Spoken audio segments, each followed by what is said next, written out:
इस शलोक अंदर सतगुरां ने दृष्टमान जो दिस रहा है, इस मथेने दी, इस बिनसनहार दी, इस छिन्न भंगर अस्तित्व दी गल करदिया होया तुद बाज कूड़ो कूड़ दी व्याख्या विचार हजूर ने सानू बख्शिश कीती है। इस शलोक विच हर दृष्टमान चीज लई शब्द कूड़ वरत्या है। वो भावें शरीर है, शरीर दा सुहापन है, शरीर ते ओढ़े हुए बस्तर ने, भावें शरीर दे वरतन वाले पदार्थ ने, भावें राजा भावें प्रजा, सतगुरु ने एक लफज ये वार वार कूड़ वरत्या है। पर मैं आप जी दे सन्मुख इस शलोक दी विचार तो पहला एक अर्ज करनी चाहना हाँ। असीं जदों पिछा आसा की वार दी विचार करते आ रहे हाँ, ते इसे बाणी दे विच जिथे अज पढ़ रहे हैं कूड़ राजा, कूड़ प्रजा, कूड़ सब संसार, इहदे अर्थ बादशाह भी कूड़ा है, उस दी प्रजा भी झूठ है, बिनसनहार है, ते नाल शब्द वरत्या सब संसार। कला राजा प्रजा ही नहीं, जो चीज़ सानू दृष्टमान दिस रही है, संसार दी हर चीज़ जिहड़ी वो बिनसन वाली है। पर एक सवाल पैदा होवेगा पाठ करदियां कि पिछले दिनी असी विचार करते आए हाँ कि सच्चे तेरे खंड, सच्चे ब्रह्मंड, सच्चे तेरे लो, सच्चे आकार, ते आ जिहड़ा कूड़ दा जिक्र कीता सब ये दृष्टमान आकार ने, ये दिसदियां होइयां वस्तुआं ने।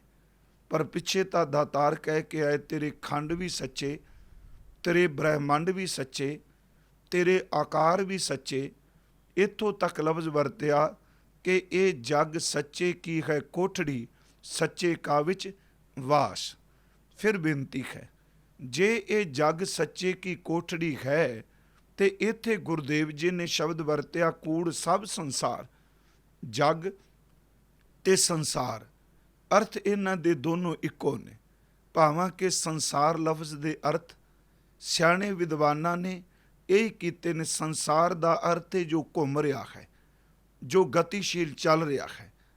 पर मैं बेनती करांगा, जे ये सच्चे तेरे खंड, सच्चे ब्रह्मांड है, सच्चे तेरे लो, सच्चे आकार है, जां ये शब्द कह रही है सच्चे तेरे करने सर्व विचार है, तो फिर ये अर्थ करदियां कि कूड़ राजा, कूड़ प्रजा, महाराज जी ने शब्द वरत्या कूड़ सब संसार।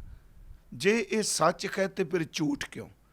कई बारी ओपरी सरसरी नज़र नाल इंसान नूं भुलेखा लग जाता है कि शायद ये शलोक आसा दीवार दे आपा विरोधी तो नहीं, कि ये सिद्धांतक तौर पर शलोक एक दूजे के विरोध विच नज़र नहीं आ रहे ना। बस थोड़ी जी गल आपां सुणीए, क्योंकि मैं इस शलोक के अर्थ करन तो पहला मन विचों ये शंका जरूर निवृत्त हो जाए कि वो सच क्यों है तो इत्थे कूड़ क्यों है। देखो, जदों असीं इस शलोक पूरा पढ़िया, इस शलोक विच एक बचन ध्यान नाल सुनियो। अखीर ते बचन है कि कूड़ मिठा, कूड़ माखियों, कूड़ डोबै पूर, कूड़ शहद की तरह मिठा है, मिठास नाल भरिया। इस मिठे ने पूरां दे पूर डोब दिते। पर अगली तुक ने सारे शंके निवृत्त कर दिते भी ये कूड़ क्यों है। महाराज दे बोलने, नानक वखाणे बेनती तुद बाज कूड़ो कूड़। इस शलोक में जिहड़ा तुद शब्द आया, तुद बाज आया, बस इनू हर तुक नाल जोड़ के देखोगे तो बिल्कुल समझ पै जाएगी कि ये महाराज कहना की चाहते हैं। प्यारिओ, ये तुद बाज है तो संसार कूड़ा है, तुद बाज है तो राजा प्रजा झूठ है, तुद बाज है तो मियाँ बीबी झूठ है, तुद बाज है तेरी याद विचों विसर जाए, तेरा सिमरन विचों विसर जाए, तेरी हस्ती तो अनकारी होके अपनी कौमे आश्रित, कौमे दे अधीन हस्ती पैदा कर लेना, फिर सब कुछ ही कूड़ है। आओ थोड़ा जिहा असीं बाणी चों देखीए, सानूं समझ बड़ी सौखी पैगी। असीं गुरु ग्रंथ साहिब दा पाठ करने, कई वारी कई शब्द पढ़ने आ, इंज प्रतीत हुंदा है किते शब्द आपा विरोधी ने। चलो जिवें असीं इत्थे दो प्रमाण लए कि सच्चे तेरे खंड, सच्चे ब्रह्मंड, सच्चे तेरे लो, सच्चे आकार, जां ये जग सच्चे की है कोठड़ी, सच्चे का विश्वास। पर इहदे नाल ये भी आ गया कि कूड़ राजा, कूड़ प्रजा, कूड़ सम संसार। इंज प्रतीत होवेगा आपा विरोधी ने। इसे तरह होर भी शब्द आउंदे ने, जिवें मान लो असीं भगत नामदेव जी का एक बोल पढ़ने, वो शब्द वरदे ने हजूर दी बाणी अंदर कि हर का बागरा नाचै पिंदी मैं सागरा। संसार तां प्रभु दा बनाया होया एक बहुत सुंदर बाग है, पर गुरदेव कहते नहीं, जिन्नू तू बाग शहर माने प्यारिया, असल जे तां भयानक जंगल है। जिवें हजूर दा बोल है गुरु अर्जुन देव जी दा कि पौड़ी महा भयान उद्यान नगर कर मानिया। ये जिन्नू तू बाग बगीचे नगर कह रहे हैं, ये बड़ा खतरनाक भयानक जंगल है। तो सवाल उठेगा, जे खरका बागरा है तो फिर ये महा भयान उद्यान क्यों है? देखो दूसरा प्रमाण इस संबंधी, एक सी सच्चे तेरे खंड ते नाल कह दिता कूड़ सब संसार। एक पासे क्या हर का बागरा, दूजे पासे शब्द वरत्या महा भयान उद्यान, भयानक जंगल नगर कर मानिया, जिन्हों तू बाग बगीचे शहर समझ रहे। इस तरह असी आनंद साहिब का पाठ करने, एक पासे गुरदेव आनंद साहिब की बाणी च बख्शिश करते हैं कि ये मन प्यारिया तू सदा सच संभाले, ये कुटुंब तू जे देखदा चलै नाही तेरा नाले। ब दूजे पासे शब्द ये कुटुंब तू जे देखदा, वेखण दी क्रिया अखां नाल संबंधित, चलै नाही तेरा नाले। पर वही सतगुरु बाणी शब्द कर रहे हैं कि ये वे संसार तुम देखदे, ये हर का रूप है, हर रूप नदरी आया। हुण देखो सिर्फ 3 असीं गल्लां लईआं, ज़्यादा डिटेल च नहीं, क्योंकि आपां अपना मरकज़, अपना फोकस, अपना धुरा सतगुरु दे शलोक दे अर्थ भाव अर्थां में रखना। पर यह थोड़ी जी बेनती सी जिन्नी को मालक ने सोझी समत बख्शी कि देखो कि एक पासे कूड़ है, दूजे पासे सच क्या, एक तरफ बाग कह दिता, दूसरी तरफ जंगल कह दिता। एक पासे गुरदेव जी ने अपनी रचना दे अंदर ये कुटुंब नाल चलन वाला नहीं, दूजे पासे करन जो देखदा है ये खरी का रूप है। इनू समझण लई बस 2 गल्लां ध्यान नाल सुनोगे तो समझ पैगी। बस एक नुकता है तुदबाज, गुरु साहिब दी बाणी च रह राज साहिब दा सी पाठ करने ते हजूर गुरु नानक साहिब दा एक अमृत शब्द है जो रोज़ पढ़िया जाता है कि आसा महला पहला तित सरवरड़ै भईले निवासा, पानी पावक तिन्ह किया, पंकज मोह पग नहीं चालै, खम देखा तह डूब गले। ये अर्थ बड़े स्पष्ट ने कि जिस संसार विच आपां रह रहे हाँ, तित सरवरड़ै, सरवरड़ै दा अर्थ है सरोवर, खतरनाक भयानक सरोवर है जिथे साडा निवास है। आम सरोवर विच पानी सानू मिलेगा, जल मिलेगा, नीर मिलेगा, पर इस संसार सरोवर दे अंदर पानी दी थां हजूर कहंदे ने तृष्णा दे अग दियां लहरां, वाशनावां दियां लहरां रब ने पैदा कीतियां ते नाल शब्द कहंदे ने मोह दा चिक्कड़ है। मैं अपनियां अखां नाल सतगुरु गुरु नानक साहिब बख्शिश करदे ने देखिया कि मोह दा चिक्कड़ इन्ना कु फसवां है कि जदों कोई चलन दा यतन करदा है ते ओहदे पैरां नूं मोह दा चिक्कड़ अगे जान नहीं दे रहा। हजूर दे अमृत बोल कि तित सरवरड़ै पहिले निवासा, पानी पावक तिन्ह किया, पंकज मोह पग नहीं चालै, खम देखा तै डूब गले। मन एक ना चेत समूढ़ मना, बस आई नुकता चेते रखो तुद बाज वाला। एक ना चेत, यही ता करतार है, परमात्मा है। ओ मेरे मना ये अग, ये लहरां, ये चिक्कड़, ये भयानकता, ये डरावनापन तां ही है कि तेनू एक परमात्मा दा नाम चेते नहीं। जे उस दा चेता आ जाए तो सच एवे ਇਹ ਸਰੋਵਰ ਵੀ ਤੈਨੂੰ ਡੋਬ ਨਹੀਂ ਸਕੇਗਾ। ਕਿਉਂਕਿ ਮੈਂ 2 ਪ੍ਰਮਾਣ ਹੋਰ ਬਾਣੀ 'ਚੋਂ ਇਸ ਸੰਬੰਧੀ ਦਿਆਂਗਾ, ਇਸ ਗੱਲ ਨੂੰ ਥੋੜ੍ਹਾ ਜਿਹਾ ਕਲੀਅਰ ਕਰਨ ਲਈ। ਮਹਾਰਾਜ ਕਹਿੰਦੇ ਨੇ, ਹਮ ਦੇਖਾ ਤੈ ਡੂਬੀ ਅਲੇ ਮਨ ਏਕ ਨ ਚੇਤ ਸਮੂੜ ਮਨਾ, ਹਰ ਬਿਸ਼ਰਤ ਤੇਰੇ ਗੁਣ ਗਲਿਆ। ਮਹਾਰਾਜ ਜੀ ਨੇ ਬਖਸ਼ਿਸ਼ ਕੀਤੀ। ਉਸ ਤੋਂ ਬਾਅਦ 2 ਬੇਨਤੀਆਂ ਨੇ ਮੇਰੀਆਂ। ਮੈਂ ਇੱਕ ਜੰਗਲ, ਇੱਕ ਸਰੋਵਰ ਦੀ ਉਦਾਹਰਨ ਦੇ ਦਿੱਤੀ। ਇਸ ਗੱਲ ਨੂੰ ਕਿ ਜੇ ਸੱਚ ਹੈ ਤੇ ਫਿਰ ਝੂਠ ਕਿਉਂ, ਜੇ ਝੂਠ ਹੈ ਤੇ ਜਗ ਸੱਚੇ ਕੀ ਕੋਠੜੀ ਕਿਉਂ। ਗੁਰੂ ਗ੍ਰੰਥ ਸਾਹਿਬ ਵਿੱਚ ਗੁਰੂ ਅਰਜੁਨ ਦੇਵ ਜੀ ਦਾ ਇੱਕ ਬੋਲ ਹੈ, ਦੇਖੋ ਸਾਹਮਣੇ ਰੱਖ ਕੇ। ਇੱਕ ਪਾਸੇ ਮਹਾਰਾਜ ਕਹਿੰਦੇ ਨੇ, ਪੰਕਜ ਮੋਹ ਪੱਗ ਨਹੀਂ ਚਾਲੈ, ਪੈਰ ਨਹੀਂ ਚੱਲ ਰਹੇ ਮੋਹ ਦੇ ਚਿੱਕੜ ਵਿੱਚ, ਹਮ ਦੇਖਾ ਤਹਿ ਡੂਬੀ ਅਲੇ। ਤੇ ਦੂਸਰੀ ਤਰਫ ਉਹੀ ਗੁਰਦੇਵ ਬਖਸ਼ਿਸ਼ ਕਰ ਰਹੇ ਨੇ ਕਿ ਨਦੀ ਤਰੰਦੜੀ ਮਹਿੰਡਾ ਖੋਜ ਨਾ ਖੁੰਭੈ, ਮੰਝ ਮੁਹੱਬਤ ਤੇਰੀ। ਦੇਖੋ, ਨਦੀ ਤਰੰਦੜੀ ਮਹਿੰਡਾ ਖੋਜ ਨਾ ਖੁੰਭੈ।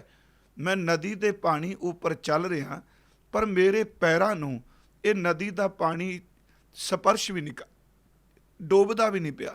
ਮੇਰੇ ਪੈਰ ਬਿਲਕੁਲ ਉਸੇ ਤਰ੍ਹਾਂ ਨੇ। ਨਦੀ ਤਰੰਦੜੀ ਮਹਿੰਡਾ ਖੋਜ ਨਾ ਖੁੰਭੈ, ਮੰਝ ਮੁਹੱਬਤ ਤੇਰੀ। ਮੰਝ ਮੁਹੱਬਤ, ਮੇਰੇ ਸੀਨੇ ਵਿੱਚ ਤੇਰਾ ਪਿਆਰ ਹੈ। ਫਿਰ ਸੁਣਿਓ ਕਿ ਇਹ ਸਰਵਰੜ ਹੈ, ਭਿਆਨਕ ਸਰੋਵਰ ਉਦੋਂ ਹੈ, ਪਾਣੀ ਪਾਵਕ ਉਦੋਂ ਹੈ, ਅੱਗ ਦੀਆਂ ਲਪਟਾਂ ਜਾਂ ਮੋਹ ਦਾ ਚਿੱਕੜ ਉਦੋਂ ਹੈ, ਜਦੋਂ ਸਾਡੇ ਅੰਦਰ ਪਰਮਾਤਮਾ ਦੀ ਮੁਹੱਬਤ ਦੀ ਥਾਂ ਸੰਸਾਰ ਦੀ ਪਦਾਰਥਕ ਮੁਹੱਬਤ ਹੁੰਦੀ ਹੈ, ਵਾਸ਼ਨਾ ਦੀ ਮੁਹੱਬਤ ਹੁੰਦੀ ਹੈ।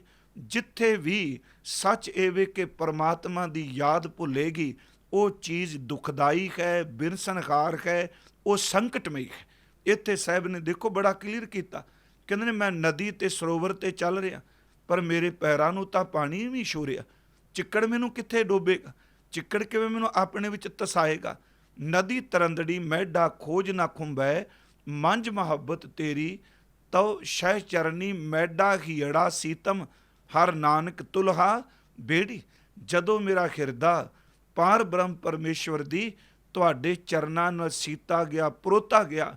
ਸੱਚ ਇਹ ਵਾਹਿਗੁਰੂ ਜੀ, ਮੇਰੇ ਵਾਸਤੇ ਤੇਰੇ ਚਰਨ, ਤੇਰੀ ਮੁਹੱਬਤ, ਇਹ ਤੁਲਹਾ, ਇਹ ਬੇੜੀ, ਇਹ ਨੌਕਾ ਬਣ ਗਈ ਇਸ ਭਿਆਨਕ ਸਰੋਵਰ ਨੂੰ ਤਰਨ ਦੇ ਲਈ।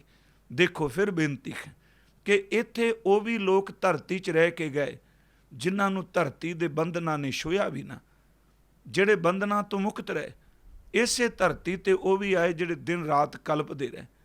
ਇੱਕ ਉਹ ਜਿਹੜੇ ਸਭ ਕੁਝ ਮਾਣਦੇ ਹੋਏ ਬੰਧਨਾਂ ਤੋਂ ਮੁਕਤ, ਇੱਕ ਉਹ ਜਿਹੜੇ ਅੰਦਰੋਂ ਸੁੱਖੇ ਸੱਖੇ, ਸੁੱਕੇ ਰੁੱਖੇ ਸਖਣੇ, ਪਰ ਉਹ ਬੰਧਨਾਂ ਵੀ ਜਕੜੇ ਹੋਏ।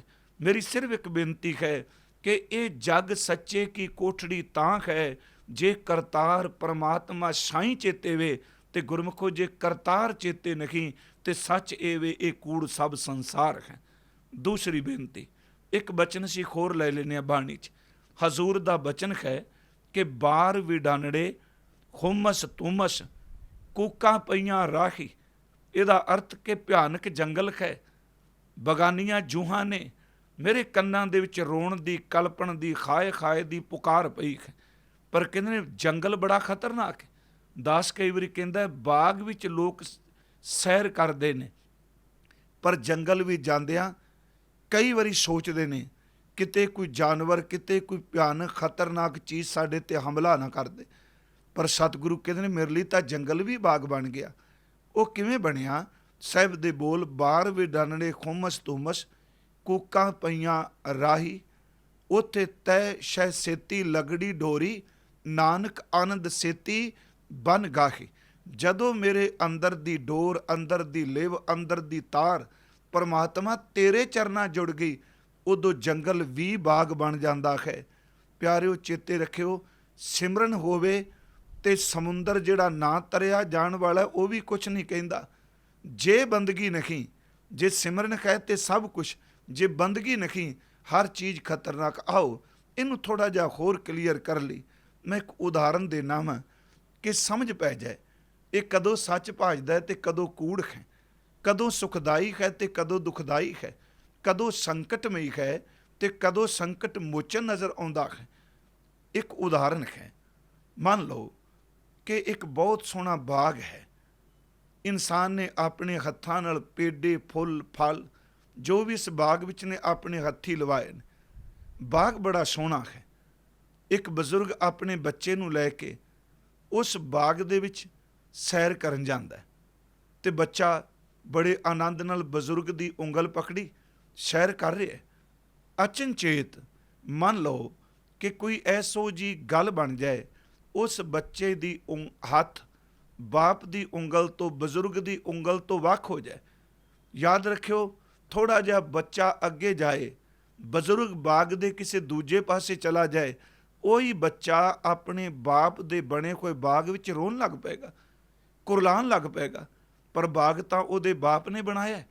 ਯਾਦ ਰੱਖੋ, ਜਦੋਂ ਆਪਣੇ ਘਰ ਦੇ ਬਾਗ ਵਿੱਚ ਵੀ ਬੱਚੇ ਦਾ ਹੱਥ ਬਜ਼ੁਰਗ ਦੀ ਉਂਗਲ ਨਾਲੋਂ ਛੁੱਟ ਜਾਏ, ਉਦੋਂ ਆਪਣਾ ਬਾਗ ਵੀ ਡਰਾਵਣਾ, ਰੋਣਾ ਤੇ ਦੁਖਦਾਈ ਭਾਸਦਾ ਹੈ। ਇਹੀ ਬੱਚਾ ਜੇ ਬਜ਼ੁਰਗ ਦੀ ਉਂਗਲ ਪਕੜ ਕੇ ਜੰਗਲ ਵਿੱਚ ਚਲਾ ਜਾਏ ਤੇ ਯਾਦ ਰੱਖਿਓ, ਜੰਗਲ ਵਿੱਚ ਹੱਸਦਾ ਹੱਸਦਾ ਸੈਰ ਕਰਦਾ ਹੈ, ਕਿਉਂਕਿ ਬਜ਼ੁਰਗ ਦੀ ਉਂਗਲ ਹੋਵੇ ਤੇ ਜੰਗਲ ਵੀ ਬਾਗ ਵਰਗੇ ਸੁਖਦਾਈ ਬਣ ਜਾਂਦੇ ਨੇ। ਜੇ ਆਪਣੇ ਬਜ਼ੁਰਗ ਦੀ ਉਂਗਲ ਛੁੱਟ ਜਾਏ ਤੇ ਬਾਗ ਵੀ ਜੰਗਲ ਵਰਗੇ ਦੁਖਦਾਈ ਬਣ ਜਾਂਦੇ ਨੇ। ਸਿਰਫ ਇੱਕ ਬੇਨਤੀ ਹੈ, ਜੇ ਸੰਸਾਰ ਵਿੱਚ ਵਿਚਰਦਿਆਂ ਕਰਤਾਰ ਦੇ ਸਿਮਰਨ ਦੀ ਉਂਗਲ ਪਕੜੀ ਹੈ, ਗੁਰੂ ਦੇ ਸ਼ਬਦ ਦੀ ਉਂਗਲ ਪਕੜੀਏ, ਇਹ ਹਰ ਜੰਗਲ ਦੀ ਡਰਾਵਣੀ ਚੀਜ਼ ਸੰਸਾਰ ਦੀ, ਇਹ ਤੁਹਾਡੇ ਲਈ ਸਾਡੇ ਲਈ ਸੁਖਦਾਈ ਹੋ ਜਾਏਗੀ। ਜੇ ਪਿਆਰਿਓ ਦੁਨੀਆ ਦਾ ਹਰ ਸੁੱਖ ਭੋਗਦਿਆਂ ਕਰਤਾਰ ਦਾ ਸਿਮਰਨ ਅੰਦਰੋਂ ਚਲਾ ਗਿਆ ਤੇ ਮੈਂ ਬੇਨਤੀ ਕਰਾਂਗਾ, ਹਰ ਚੀਜ਼ ਦਿਸਦੀ ਹੋਈ ਦੁਖਦਾਈ ਤੇ ਝੂਠ ਹੋ ਜਾਏਗੀ। ਚਲੋ ਦੂਸਰੀ ਇੱਕ ਉਦਾਹਰਨ ਹੋਰ ਲੈ ਲੈਂਦੇ ਹਾਂ। ਇਹੀ ਬੱਚੇ ਤੇ ਬਜ਼ੁਰਗ ਵਾਲੇ ਮੇਲਾ ਲੱਗਾ ਹੈ, ਲੋਕ ਬਹੁਤ ਆਏ ਨੇ, ਤਰ੍ਹਾਂ ਤਰ੍ਹਾਂ ਦੀਆਂ ਦੁਕਾਨਾਂ ਸਜੀਆਂ ਨੇ, ਖਿਡੌਣਿਆਂ ਦੀਆਂ ਦੁਕਾਨਾਂ ਨੇ, ਖਾਣ ਪੀਣ ਦੀਆਂ ਦੁਕਾਨਾਂ ਨੇ, ਝੂਟੇ ਨੇ। ਇੱਕ ਬੱਚਾ ਆਪਣੇ ਬਜ਼ੁਰਗ ਨਾਲ ਜਾਂਦਾ ਹੈ ਮੇਲੇ 'ਚ, ਉਹ ਕਿੰਨਾ ਖੁਸ਼ੀ ਨਾਲ ਹਰ ਦੁਕਾਨ ਨੂੰ ਦੇਖਦਾ, ਹਰ ਚੀਜ਼ ਨੂੰ ਦੇਖਦਾ। ਮੰਨ ਲਓ ਪਿੱਛੋਂ ਕਿਤੇ ਜ਼ੋਰ ਦਾ ਧੱਕਾ ਲੱਗੇ ਤੇ ਉਸ ਬਜ਼ੁਰਗ ਨਾਲੋਂ ਬੱਚਾ ਵਿਛੜ ਜਾਏ, ਉਸ ਧੱਕੇ ਕਰਕੇ ਬੱਚਾ ਵੱਖ ਹੋ ਜਾਏ, ਬਜ਼ੁਰਗ ਵੱਖ ਹੋ ਜਾਏ। ਤੁਸੀਂ ਦੇਖਿਓ, ਜਿਹੜਾ ਬੱਚਾ ਕੁਝ ਪੈਰ ਪਹਿਲਾਂ ਦੁਕਾਨਾਂ ਅੱਗੇ ਹੱਸਦਾ ਸੀ, ਖੇਡਦਾ ਸੀ, ਇੱਕੋ ਦਮ ਹੱਥ 'ਚ ਪਕੜੇ ਹੋਏ ਖਿਡੌਣੇ ਤੇ ਬੱਚਾ ਉੱਚੀ ਉੱਚੀ ਰੋਈ ਜਾਂਦਾ। ਉਹਨੂੰ ਖਿਡੌਣੇ ਵੀ ਚੰਗੇ ਨਹੀਂ ਲੱਗ ਰਹੇ, ਕਿਉਂਕਿ ਉਹਦੀ ਬਜ਼ੁਰਗ ਨਾਲੋਂ ਉਹਦੀ ਵਿੱਥ ਪੈ ਗਈ। ਮੈਂ ਬੇਨਤੀ ਕਰਾਂਗਾ, ਸੰਸਾਰ ਇੱਕ ਮੇਲਾ ਜੇ, ਇਹ ਮੇਲਾ ਵੀ ਓਨੀ ਦੇਰ ਤੱਕ ਜਿੰਨੀ ਦੇਰ ਤੱਕ ਕਰਤਾਰ ਪਰਮਾਤਮਾ ਵਾਹਿਗੁਰੂ ਦੀ ਉਂਗਲ ਪਕੜੀ ਹੈ। ਜਿਸ ਵਕਤ ਮਾਇਆ ਦੇ ਜ਼ੋਰ ਧੱਕੇ ਨੇ ਕਿਤੇ ਉਂਗਲ ਸਾਡੇ ਅੰਦਰ ਅਵੇਸਲਾਪਣ ਪੈਦਾ ਕਰ ਦਿੱਤਾ, ਸਾਰੇ ਖਿਡੌਣੇ ਹੋਣ ਦੇ ਬਾਵਜੂਦ ਬਜ਼ੁਰਗ ਕੋਲ ਨਾ ਹੋਵੇ ਤੇ ਬੱਚਾ ਭੁੱਬਾਂ ਮਾਰ ਕੇ ਰੋਂਦਾ ਹੈ। ਸਾਰੇ ਦੇ ਦੁਨੀਆ ਦੇ ਸੁੱਖ ਕੋਲ ਹੋਣ, ਸਹੂਲਤਾਂ ਕੋਲ ਹੋਣ, ਜੇ ਕਰਤਾਰ ਦੀ ਯਾਦ ਪਿਆਰਿਓ ਹਿਰਦੇ ਵਿੱਚੋਂ ਵਿਸਰ ਜਾਏ ਤੇ ਸੱਚ ਇਹ ਜੇ ਕਿ ਆਹ ਸੰਸਾਰ ਮੇਲਾ ਵੀ ਰੋਣ ਵਰਗਾ ਬਣ ਜਾਂਦਾ ਹੈ, ਦੁਖਦਾਈ ਹੈ। ਦਾਸ ਨੇ ਇਸੇ ਦੀ ਵਿਆਖਿਆ ਲਈ ਇੱਕ ਵਾਰ ਅਰਜ਼ ਕੀਤੀ ਸੀ, ਸਤਿਗੁਰੂ ਗੁਰੂ ਨਾਨਕ ਸਾਹਿਬ ਜੀ ਦਾ ਅੰਮ੍ਰਿਤ ਬੋਲ ਅਸੀਂ ਪੜ੍ਹੀਏ। ਮੈਂ ਸ਼ਲੋਕ ਦੇ ਅਰਥ ਕਰਨ ਤੋਂ ਪਹਿਲਾਂ, ਕਿਉਂਕਿ ਇੱਥੇ ਜ਼ੈਬ ਨੇ ਕਿਹਾ, ਕੂੜ ਕੂੜੈ ਨਿਹੋਂ ਲੱਗਾ ਵਿਸਰਿਆ ਕਰਤਾਰ। ਕਰਤਾਰ ਵਿਸਰ ਜਾਏ ਤੇ ਝੂਠ ਝੂਠੇ ਨੂੰ ਪਿਆਰ ਕਰਦਾ। ਇੱਕ ਸਵਾਲ ਉੱਠੇਗਾ, ਕੀ ਇਸ ਸੰਸਾਰ 'ਚ ਜੋ ਕੁਝ ਸਾਨੂੰ ਗ੍ਰਸਤ ਵਿੱਚ ਪ੍ਰਾਪਤ ਹੈ, ਇਹ ਇਸ ਨੂੰ ਕੂੜ ਜਾਣ ਕੇ ਤਿਆਗ ਦੇਣਾ ਚਾਹੀਦਾ? ਕੀ ਇਨਸਾਨ ਨੂੰ ਕਿਰਤ ਨਹੀਂ ਕਰਨੀ ਚਾਹੀਦੀ? ਕਿ ਜਿਵੇਂ ਕੂੜ ਮਿੱਠਾ, ਕੂੜ ਮਾਖਿਓ ਜਾਂ ਕੂੜ ਮੀਆਂ, ਕੂੜ ਬੀਬੀ ਅੱਗੇ ਅਰਥ ਕਰਨੇ ਨੇ, ਕਿ ਪਤੀ ਪਤਨੀ ਦਾ ਰਿਸ਼ਤਾ ਨਹੀਂ ਚਾਹੀਦਾ? ਕਿ ਸੰਸਾਰ ਦੇ ਪਦਾਰਥ ਤਨ ਤੇ ਕੱਪੜਾ ਨਹੀਂ ਪਹਿਨਣਾ ਚਾਹੀਦਾ? ਮੈਂ ਸਿਰਫ ਇਹ ਤੁਹਾਨੂੰ ਬੇਨਤੀ ਕਰਨੀ ਚਾਹੁੰਦਾ ਵਿਚਾਰ ਤੋਂ, ਇਸ ਸ਼ਲੋਕ ਨੂੰ ਵਾਚਨ ਤੋਂ ਪਹਿਲਾਂ, ਕਿ ਸਮਝੀਏ ਇਸ ਗੱਲ ਨੂੰ। ਗੁਰੂ ਨਾਨਕ ਸਾਹਿਬ ਜੀ ਦਾ ਇੱਕ ਅੰਮ੍ਰਿਤ ਬੋਲ, ਸ਼੍ਰੀ ਰਾਗ ਦਾ ਪਹਿਲਾ ਸ਼ਬਦ ਆਪ ਜੀ ਪੜ੍ਹੋ। ਉਹ ਸ਼ਬਦ ਵਿੱਚ 4 ਪਦੇ ਨੇ, ਚਾਰਾਂ ਪਦਿਆਂ ਦੀ ਸੰਪੂਰਨਤਾ ਇੱਕ ਤੁਕ ਤੇ ਹੁੰਦੀ ਹੈ। 2 ਉਹਦੇ ਵਿੱਚ ਰਹਾਉ ਦੀਆਂ ਤੁਕਾਂ ਨੇ, ਰਹਾਉ ਦੇ ਪਦ ਦੇ ਵਿੱਚ, ਉਹਦੇ ਵਿੱਚ ਸਤਿਗੁਰੂ ਨੇ 4 ਗੱਲਾਂ ਦਾ ਜ਼ਿਕਰ ਕੀਤਾ। ਇੱਕ ਦਾਮ, ਦੂਸਰਾ ਚਾਮ, ਤੀਸਰਾ ਕਾਮ ਤੇ ਚੌਥਾ ਨਾਮ। ਫਿਰ ਬੇਨਤੀ ਸੁਣਿਓ, ਇੱਕ ਦਾਮ, ਦੂਸਰਾ ਚਾਮ, ਤੀਸਰਾ ਕਾਮ ਤੇ ਚੌਥਾ ਨਾਮ। ਹੁਣ ਚਾਮ, ਦਾਮ, ਨਾਮ ਔਰ ਕਾਮ ਇਹ ਚੀਜ਼ ਕੀ ਹੈ? ਸੱਚ ਇਹ ਵੇ, ਦਾਮ ਦਾ ਅਰਥ ਹੈ ਦਮੜੀ, ਜਦੋਂ ਇਨਸਾਨ ਦੇ ਕੋਲ ਦੌਲਤ, ਧਨ, ਪੈਸਾ ਆਉਂਦਾ, ਦਮੜੀ ਆਉਂਦੀ ਹੈ, ਦਮੜੇ ਵੇਖ ਕੇ ਵੀ ਕਈ ਵਾਰੀ ਪਰਮਾਤਮਾ ਦਾ ਕਮੜਾ ਭੁੱਲ ਜਾਂਦਾ ਹੈ, ਵਾਹਿਗੁਰੂ ਦੀ ਯਾਦ ਭੁੱਲ ਜਾਂਦੀ ਹੈ। ਦੂਸਰੇ ਪਾਸੇ ਚਾਮ, ਸਭ ਤੋਂ ਜ਼ਿਆਦਾ ਅਸਰ ਇਨਸਾਨੀ ਮਨ ਦੇ ਉੱਪਰ ਇਹ ਉਮਰ ਨਹੀਂ ਦੇਖਦਾ, ਇਹ ਸਿਆਣਪ ਨਹੀਂ ਦੇਖਦਾ। ਗੁਰੂ ਸਾਹਿਬ ਨੇ ਤਾਂ ਇੱਥੋਂ ਤੱਕ ਕਿਹਾ, ਕਈ ਵਾਰੀ ਇਹ ਬਿਰਤੀ ਜਿਹੜੀ ਹੈ ਕਿ ਇਨਸਾਨ ਦੇ ਸੱਚ ਇਹ ਵੇ ਕਿ ਰਿਸ਼ਤੇ ਨੂੰ ਵੀ ਭੁਲਾ ਦਿੰਦੀ ਹੈ, ਇਹ ਰਿਸ਼ਤਾ ਵੀ ਨਹੀਂ ਦੇਖਦਾ। ਮਹਾਰਾਜ ਸੱਚੇ ਪਾਤਸ਼ਾਹ ਜੀ ਦੇ ਬੋਲ ਨੇ ਕਿ ਛੇਵਾਂ ਕਾਮ ਨਾ ਪੁੱਛੈ ਜ਼ਾਤ। ਹਜ਼ੂਰ ਸੱਚੇ ਪਾਤਸ਼ਾਹ ਕਹਿੰਦੇ ਨੇ, ਇੱਕ ਦਾਮ, ਦੂਸਰਾ ਚਾਮ, ਚਮੜੀ ਨੂੰ ਦੇਖ ਕੇ ਆਕਰਸ਼ਿਤ ਹੋ ਜਾਣਾ। ਤੀਸਰਾ ਸ਼ਬਦ ਹੈ ਕਿ ਕਾਮ, ਅੰਦਰ ਕਾਮਨਾਵਾਂ ਪੈਦਾ ਹੋਣੀਆਂ, ਉਹ ਭਾਵੇਂ ਸੰਸਾਰੀ ਹੋਣ, ਕਾਮਨਾਵਾਂ ਪੈਦਾ ਹੋਣੀਆਂ। ਤੇ ਚੌਥੀ ਬਿਰਤੀ ਹੈ ਕਿ ਮੇਰਾ ਨਾਮ, ਮੇਰੀ ਵਡਿਆਈ ਹੋਵੇ। ਮੈਂ ਤੁਹਾਨੂੰ ਤਾਂ ਬੇਨਤੀ ਕਰ ਰਿਹਾ ਕਿ ਗੁਰੂ ਸਾਹਿਬ ਜੀ ਨੇ ਦਾਮ ਨੂੰ ਸਵੀਕਾਰ ਕੀਤਾ ਹੈ, ਪਰ ਕਰਤਾਰ ਨਾ ਵਿਸਰੇ। ਗ੍ਰਸਥ ਵਿੱਚ ਪਰਿਵਾਰ ਨੂੰ, ਪਤਨੀ ਨੂੰ, ਬੱਚਿਆਂ ਨੂੰ ਸਵੀਕਾਰ ਕੀਤਾ ਹੈ ਕਿ ਪਰਮਾਤਮਾ ਨਾ ਵਿਸਰੇ। ਸੱਚ ਐਵੇਂ ਸਮਾਧੀ ਨੂੰ ਸੰਸਾਰ ਦੀਆਂ ਇੱਛਾਵਾਂ ਦੀ ਪੂਰਤੀ ਲਈ ਸਵੀਕਾਰ ਕੀਤਾ ਗਿਆ ਹੈ, ਪਰ ਸਭ ਤੋਂ ਵੱਡੀ ਪ੍ਰਬਲ ਇੱਛਾ ਪਰਮਾਤਮਾ ਦੀ ਪ੍ਰਾਪਤੀ। ਨਾਮਨੇ ਨੂੰ, ਬਾਦਸ਼ਾਹਤ ਨੂੰ ਸਵੀਕਾਰ ਕੀਤਾ ਗਿਆ, ਪਰਮਾਤਮਾ ਦੀ ਯਾਦ ਹਿਰਦੇ 'ਚ ਰੱਖੇ। ਮਹਾਰਾਜ ਜੀ ਦੇ ਬਚਨ ਅਸੀਂ ਸ੍ਰੀ ਰਾਗ 'ਚ ਪੜ੍ਹਨੇ ਹਾਂ, ਉਹ ਬੜਾ ਕਲੀਅਰ ਕਰਨਗੇ ਕਿ ਕਦੋਂ ਇਹ ਚੀਜ਼ ਝੂਠ ਬਣਦੀ ਹੈ। ਜਿਵੇਂ ਸਤਿਗੁਰੂ ਦੇ ਬੋਲ ਨੇ ਕਿ ਮੋਤੀ ਤਾਂ ਮੰਦਰ ਉਸਰੈ, ਰਤਨੀ ਤਾਂ ਖੋਹੈ ਜੜਾਓ, ਕਸਤੂਰ ਕੁੰਗੂ ਅਗਰ ਚੰਦਨ, ਲੀਪ ਆਵੈ ਚਾਓ, ਮਤ ਦੇਖ ਭੂਲਾ ਵਿਸਰੈ। ਕਰਤਾਰ ਨਾ ਵਿਸਰੇ ਤੇ ਫਿਰ ਜਗ ਸੱਚੇ ਕੀ ਕੋਠੜੀ ਹੈ। ਕਰਤਾਰ ਨਾ ਵਿਸਰੇ ਤੇ ਫਿਰ ਸੱਚੇ ਖੰਡ, ਸੱਚੇ ਬ੍ਰਹਮੰਡ ਹੈ। ਮੋਤੀ ਤਾਂ ਮੰਦਰ ਉਸਰੈ, ਰਤਨੀ ਤਾਂ ਖੋਹੈ ਜੜਾਓ, ਕਸਤੂਰ ਕੁੰਗੂ ਅਗਰ ਚੰਦਨ, ਲੀਪ ਆਵੈ ਚਾਓ, ਮਤ ਦੇਖ ਭੂਲਾ ਵਿਸਰੈ, ਤੇਰਾ ਚਿੱਤ ਨਾ ਆਵੈ ਨਾ। ਸਤਿਗੁਰੂ ਕਹਿੰਦੇ ਨੇ ਕਿ ਪਾਰ ਬ੍ਰਹਮ ਪਰਮੇਸ਼ਵਰ ਜੇ ਘਰ ਵੀ ਮੋਤੀਆਂ ਦੇ ਬਣੇ ਹੋਣ, ਉਹਦੇ ਉੱਪਰ ਰਤਨ ਜੜੇ ਹੋਣ, ਚੰਦਨ ਦਾ ਲੇਪਣ ਹੋਵੇ, ਜ਼ਮੀਨ ਦੇ ਉੱਪਰ ਵੀ ਕੀਮਤੀ ਪੱਥਰ ਲੱਗਾ ਹੋਵੇ, ਜੇ ਉਸ ਘਰ ਵਿੱਚ ਵਰਦਿਆਂ ਤੇਰੀ ਯਾਦ ਵਿਸਰ ਜਾਏ, ਫਿਰ ਕੂੜ ਮੰਡਪ ਕੂੜ ਮਾੜੀ ਹੈ। ਤੇ ਜੇ ਪਰਮਾਤਮਾ ਉਸ ਘਰ 'ਚ ਵੜ ਕੇ ਤੇਰੀ ਸਿਫਤ ਚੇਤੇ ਰਹੇ, ਤੇ ਤੇਰਾ ਦਿੱਤਾ ਹੋਇਆ ਉੱਚਾ ਮਹਿਲ ਵੀ ਪ੍ਰਵਾਨ ਹੈ। ਸਤਿਗੁਰੂ ਦੇ ਬੋਲ, ਪਹਿਲਾ ਮੋਤੀ ਤਾਂ ਮੰਦਰ ਉਸਰੈ, ਰਤਨੀ ਤਾਂ ਖੋਹੈ ਜੜਾਓ, ਕਸਤੂਰ ਕੰਗੂ ਅਗਰ ਚੰਦਨ, ਲੀਪ ਆਵੈ ਚਾਓ, ਮਤ ਦੇਖ ਭੂਲਾ ਵਿਸਰੈ, ਤੇਰਾ ਚਿੱਤ ਨਾ ਆਵੈ ਨਾ। ਅਗਲੇ ਬਚਨ ਨੇ ਕਦੋਂ ਕੂੜ ਹੁੰਦਾ, ਹਰ ਬਿਨ ਜੀਓ ਜਲ ਬਲ ਜਾਓ। ਪਰਮਾਤਮਾ ਦੇ ਨਾਮ ਤੋਂ ਬਿਨਾਂ ਅੰਦਰ ਸੜਦਾ, ਤੜਫਦਾ ਹੈ। ਮੈਂ ਆਪਣਾ ਗੁਰ ਪੂਛ ਦੇਖਿਆ, ਅਵਰ ਨਾ ਹੀ ਥਾਉ ਰਹਾਓ। ਅੱਗੇ ਸਾਹਿਬ ਦੇ ਬਚਨ ਨੇ, ਧਰਤੀ ਤਾਂ ਹੀਰੇ ਲਾਲ ਜੜਤੀ, ਇਹਨਾਂ ਕੁਝ ਹੀਰੇ ਲਾਲ ਮੋਤੀ, ਤੇਰੀ ਜ਼ਮੀਨ ਵੀ ਜੜੀ ਹੋਵੇ ਕੀਮਤੀ ਰਤਨਾਂ ਨਾਲ। ਪਲੰਗ ਲਾਲ ਜੜਾਓ, ਜਿਸ ਪਲੰਗ ਤੇ ਤੂੰ ਪੈਣਾ ਉਹ ਪਲੰਗ ਵੀ ਕੀਮਤੀ ਲਾਲਾਂ ਨਾਲ ਜੜਿਆ ਹੋਵੇ। ਧਰਤੀ ਤਾਂ ਹੀਰੇ ਲਾਲ ਜੜਤੀ, ਪਲੰਗ ਲਾਲ ਜੜਾਓ, ਮੋਹਣੀ ਮੁਖ ਮਣੀ ਸੋ ਹੈ। ਤੇਰਾ ਜੀਵਨ ਸਾਥੀ, ਮੈਂ ਸ਼ਬਦ ਵਰਤਿਆ ਚਾਮ, ਗ੍ਰਸਥ ਵਾਸਤੇ ਉਹਨੂੰ ਪਰਮਾਤਮਾ ਇੰਨਾ ਕੁਝ ਸੁਹਾਪਣ ਦੇਵੇ, ਉਹਦਾ ਮੱਥਾ ਇਸ ਤਰ੍ਹਾਂ ਚਮਕੇ ਜਿਵੇਂ ਮਾਨੋ ਕੀਮਤੀ ਮਣੀ ਕਿਤੇ ਰਾਤ ਨੂੰ ਚਮਕਦੀ ਹੋਵੇ। ਮਣੀ ਮਹਾਰਾਜ ਜੀ ਕਹਿੰਦੇ ਇੰਨੀ ਸੁੰਦਰਤਾ ਕੋਲ ਹੋਵੇ। ਫਿਰ ਬੇਨਤੀ ਕਿ ਧਰਤੀ ਤਾਂ ਹੀਰੇ ਲਾਲ ਜੜਤੀ, ਪਲੰਗ ਲਾਲ ਜੜਾਓ, ਮੋਹਣੀ ਮੁਖ ਮਣੀ ਸੋ ਹੈ, ਕਰੈ ਰੰਗ ਪਛਾਓ। ਮਹਾਰਾਜ ਕਹਿੰਦੇ ਨੇ ਮਤ ਦੇਖ ਭੂਲਾ ਵਿਸਰੈ, ਤੈਨੂੰ ਕਰਤਾਰ ਨਾ ਭੁੱਲੇ, ਪਰਮਾਤਮਾ ਨਾ ਭੁੱਲੇ, ਤੇ ਉਹ ਗ੍ਰਸਥ ਵੀ ਸਵੀਕਾਰ ਹੈ। ਮਤ ਦੇਖ ਭੂਲਾ ਵਿਸਰੈ, ਤੇਰਾ ਚਿੱਤ ਨਾ ਆਵੈ ਨਾ। ਮੈਂ ਇੱਥੇ ਇੱਕ ਛੋਟੀ ਜਿਹੀ ਉਦਾਹਰਨ ਦੇ ਦੇਣਾ। ਮੈਨੂੰ ਯਾਦ ਹੈ ਕਿ ਬਾਬਾ ਫਰੀਦ ਸਾਹਿਬ, ਉਹਨਾਂ ਬਾਰੇ ਕੁਛ ਵਿਦਵਾਨਾਂ ਦਾ ਇਹ ਮਤ ਹੈ, ਕੁਛ ਇਹਦੇ ਨਾਲ ਸਹਿਮਤ ਵੀ ਨਹੀਂ, ਕਿ ਵਕਤ ਦਾ ਬਾਦਸ਼ਾਹ ਗਿਆਸੁਦੀਨ ਬਲਬਨ, ਉਹਨੇ ਬਾਬਾ ਫਰੀਦ ਸਾਹਿਬ ਜੀ ਦੇ ਦਰਸ਼ਨ ਕੀਤੇ। ਜਦੋਂ ਹਜ਼ਰਤ ਖਵਾਜਾ ਬਖਤਿਆਰ ਕਾਕੀ ਸਾਹਿਬ ਚਲਾਣਾ ਕਰ ਗਏ, ਤੇ ਬਾਬਾ ਫਰੀਦ ਸਾਹਿਬ ਲਈ ਇਸ਼ਾਰਾ ਕਰ ਗਏ, ਮੇਰਾ ਮੁਸੱਲਾ, ਮੇਰਾ ਲੋਟਾ, ਮੇਰੀ ਛੋਟਾ ਸਾਰਾ ਫਰੀਦ ਨੂੰ ਦੇ ਦੇਣਾ।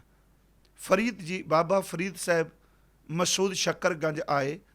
ਗਿਆਸੁਦੀਨ ਬਲਬਨ ਉਹਨਾਂ ਨੂੰ ਦੇਖਣ ਵਾਸਤੇ ਆਇਆ। ਉਹਨੇ ਫਕੀਰ ਦੇ ਦਰਵੇਸ਼ ਦੇ ਦੀਦਾਰ ਕੀਤੇ, ਗਦਗਦ ਹੋ ਗਿਆ, ਮਨ ਪ੍ਰਸੰਨ ਹੋ ਗਿਆ।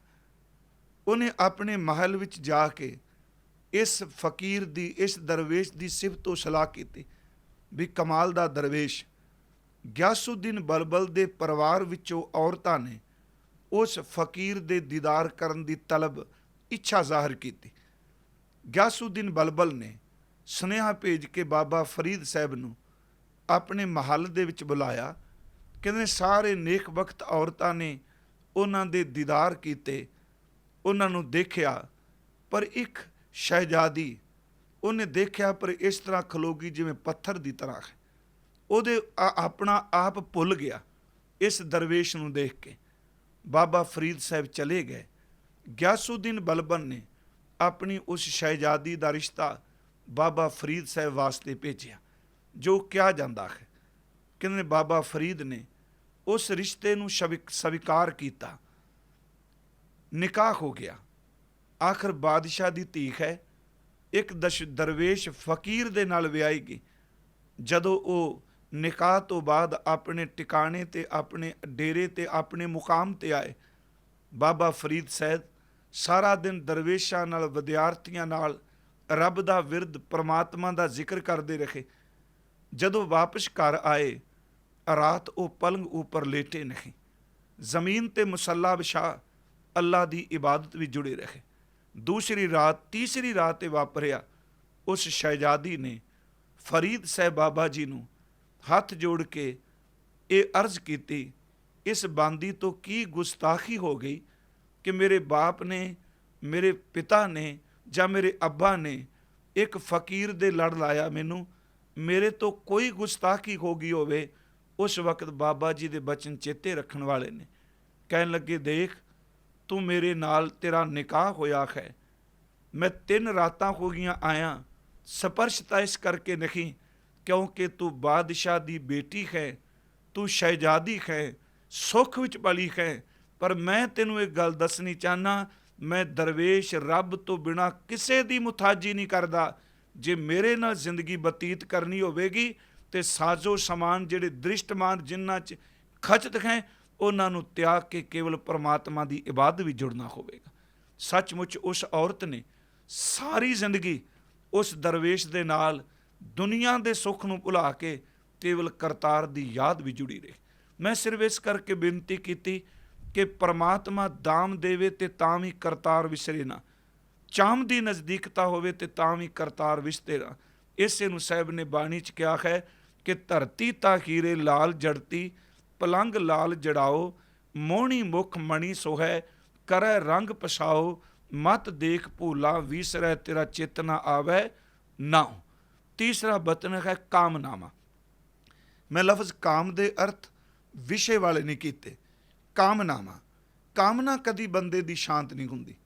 ਇਹ ਸੱਚ ਹੈ, ਜਨਮ ਤੋਂ ਲੈ ਕੇ ਮੌਤ ਤੱਕ ਜਿਵੇਂ ਸਮੁੰਦਰ ਦੇ ਵਿੱਚ ਲਹਿਰ ਉੱਠਦੀ ਹੈ, ਕਦੀ ਸਾਰੀਆਂ ਲਹਿਰਾਂ ਇੱਕੋ ਦਮ ਸ਼ਾਂਤ ਹੁੰਦੀਆਂ ਨੇ। ਜਦੋਂ ਲਹਿਰ ਉੱਠਦੀ ਹੈ, ਇੱਕ ਸ਼ਾਂਤ ਹੁੰਦੀ ਹੈ, ਦੂਜੀ ਉਸ ਤੋਂ ਵੱਡੀ ਉੱਠ ਪੈਂਦੀ, ਤੀਸਰੀ ਉਸ ਤੋਂ ਵੱਡੀ ਉੱਠਦੀ ਹੈ। ਸੱਚ ਇਹ ਜੇ ਬੰਦੇ ਦੀਆਂ ਸੰਸਾਰ ਦੀਆਂ ਇੱਛਾਵਾਂ, ਕਾਮਨਾਵਾਂ ਸਮੁੰਦਰ ਦੀਆਂ ਤਰੰਗਾਂ ਦੀ ਤਰ੍ਹਾਂ, ਲਹਿਰਾਂ ਦੀ ਤਰ੍ਹਾਂ ਨੇ, ਇੱਕ ਦੀ ਪ੍ਰਾਪਤੀ ਹੁੰਦੀ, ਦੂਜੀ ਹੋਰ ਜਨਮ ਲੈ ਲੈਂਦੀ। ਸਤਿਗੁਰੂ ਨੇ ਕਿਹਾ ਕਈ ਵਾਰੀ ਇਨਸਾਨ ਅਧਿਆਤਮਕਤਾ ਦੇ ਰਸਤੇ 'ਤੇ ਚੱਲਦਾ ਹੋਇਆ, ਪਰਮਾਤਮਾ ਦੀ ਗੱਲ ਕਰਦਾ ਹੋਇਆ, ਉਹ ਵੀ ਰਸਤੇ ਵਿੱਚ ਕਰਤਾਰ ਨੂੰ ਵਿਸਰ ਜਾਂਦਾ ਹੈ। ਮਹਾਰਾਜ ਉਹ ਕਿਵੇਂ? ਕਹਿੰਦੇ ਜਦੋਂ ਅੰਦਰ ਦੀ ਸ਼ਕਤੀ, ਇਕਾਗਰਤਾ ਆ ਜਾਏ, ਅੰਤਰਯਾਮਤਾ ਆ ਜਾਏ, ਲੋਕਾਂ 'ਚ ਪ੍ਰਭਾਵ ਬਣ ਜਾਏ, ਸੰਸਾਰ ਦਾ ਕਾਫਲਾ ਪਿੱਛੇ ਤੁਰਨ ਲੱਗ ਪਏ, ਕਈ ਵਾਰੀ ਉਦੋਂ ਬੰਦਾ ਖੁਦ ਰੱਬ ਬਣ ਜਾਂਦਾ, ਰੱਬ ਨੂੰ ਵਿਸਾਰ ਦਿੰਦਾ ਹੈ। ਸਤਿਗੁਰੂ ਕਹਿੰਦੇ ਨੇ ਕਾਮਨਾਵਾਂ ਹੋਣ ਪਰ ਸਾਈਂ ਦੀ ਯਾਦ ਨਾ ਵਿਸਰੇ ਤੈਨੂੰ। ਇਹ ਤੀਸਰਾ ਬਚਨ ਹੈ ਮਹਾਰਾਜ ਜੀ ਦਾ ਕਿ ਸਿੱਧ ਖੋਵਾਂ ਸਿੱਧ ਲਾਈ, ਰਿੱਧ ਆਖਾਂ ਆਓ, ਗੁਪਤ ਪ੍ਰਗਟ ਹੋਏ ਬੈਸਾਂ, ਲੋਕ ਰਾਖੈ ਭਾਓ। ਇੰਨਾ ਵੱਡਾ ਸਿੱਧ ਹੋ ਜਾ, ਮੈਂ ਪ੍ਰਗਟ ਵੀ ਹੋ ਜਾ, ਗੁਪਤ ਵੀ ਹੋ ਜਾ, ਪਰ ਮਹਾਰਾਜ ਕਹਿੰਦੇ ਮਤ ਦੇਖ ਭੂਲਾ ਵਿਸਰੈ, ਤੇਰਾ ਚਿਤ ਨਾ ਆਵੈ ਨਾਉ। ਕਿਤੇ ਪਰਮਾਤਮਾ ਰੱਬ ਜੀ ਤੇਰੀ ਯਾਦ ਨਾ ਵਿਸਰ ਜਾਏ। ਚੌਥਾ ਬਚਨ ਗੁਰਦੇਵ ਦਾ ਹੈ ਕਿ ਜੇਕਰ ਕੋਈ ਬਾਦਸ਼ਾਹ ਬਣ ਜਾਏ, ਕਿਉਂਕਿ ਇਹਦੀ ਸ਼ੁਰੂਆਤ ਹੈ ਕੂੜ ਰਾਜਾ, ਕੂੜ ਪ੍ਰਜਾ, ਕੂੜ ਸਭ ਸੰਸਾਰ, ਤੇ ਮੈਂ ਜ਼ਿਆਦਾ ਟਾਈਮ ਇਸ ਕਰਕੇ ਲਾਇਆ ਹੈ, ਇਹ ਸਮਝ ਪੈ ਜਾਏ, ਜੇ ਕੂੜ ਸੰਸਾਰ ਹੈ ਫਿਰ ਜਗ ਸੱਚੇ ਕੀ ਕੋਠੜੀ ਕਿਉਂ ਹੈ। ਅੱਜ ਤੱਕ ਸਿਰ ਮੈਂ ਇਹੀ ਬੋਲ ਰਿਹਾ। ਦੇਖੋ ਸਤਿਗੁਰੂ ਕਹਿੰਦੇ ਨੇ ਕਿ ਬਾਦਸ਼ਾਹ ਬਣ ਜਾਵਾਂ, ਫੌਜਾਂ ਕੋਲ ਹੋਣ, ਰਾਜ ਭਾਗ ਹੋਵੇ, ਇੱਕ ਹੁਕਮ ਨੂੰ ਮੰਨਣ ਵਾਲੇ ਲੱਖਾਂ ਲੋਕ ਹੋਣ, ਪਰ ਪ੍ਰਮਾਤਮਾ ਇੰਨਾ ਕੁਝ ਰਾਜ ਭਾਗ ਲੈ ਕੇ ਤੇਰੀ ਯਾਦ ਨਾ ਵਿਸਰੇ। ਬੇਨਤੀ ਹੈ, ਸਾਹਿਬ ਦੇ ਬੋਲ ਨੇ, ਸੁਲਤਾਨ ਖੋਵਾਂ ਮੇਲ ਲਸ਼ਕਰ, ਤਖਤ ਰਾਖਾਂ ਪਾਓ, ਹੁਕਮ ਹਾਸਲ ਕਰੀ ਬੈਠਾ, ਨਾਨਕਾ ਸਭ ਵਾਓ, ਮਤ ਦੇਖ ਭੂਲਾਂ ਵਿਸਰੈ, ਤੇਰਾ ਚਿੱਤ ਨਾ ਆਵੈ, ਨਾਉ ਪਰਮਾਤਮਾ ਤੇਰੀ ਯਾਦ ਨਾ ਵਿਸਰ ਜਾਏ।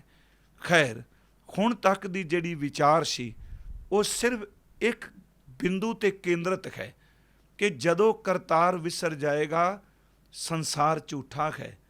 ਜਦੋਂ ਕਰਤਾਰ ਯਾਦ ਆਉਂਦਾ ਹੈ ਫਿਰ ਸੱਚਮੁੱਚ ਕਿ ਇਹ ਵਿਸ ਸੰਸਾਰ ਤੁਮ ਦੇਖਦੇ ਹਰ ਕਾ ਰੂਪ ਹੈ।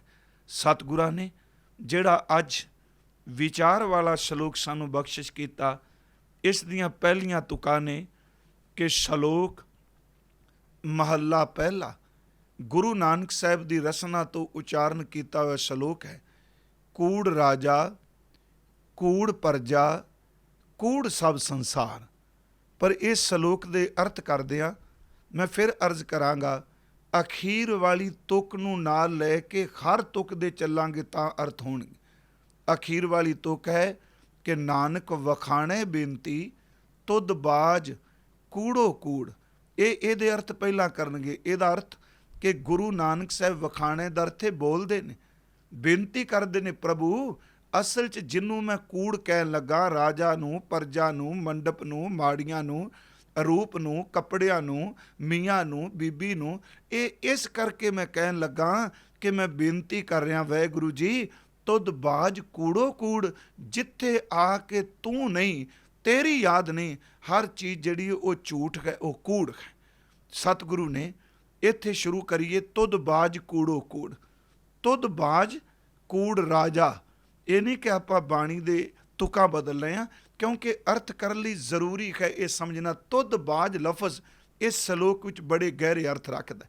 ਤੁਧ ਬਾਜ ਕੂੜ ਰਾਜਾ, ਕੂੜ ਪਰਜਾ, ਕੂੜ ਸਭ ਸੰਸਾਰ। ਰਾਜਾ ਵੀ ਝੂਠ ਹੈ, ਅਸਤ ਹੈ, ਇਹਨੇ ਵੀ ਇੱਕ ਦਿਨ ਬਿਨਸ ਜਾਣਾ ਹੈ।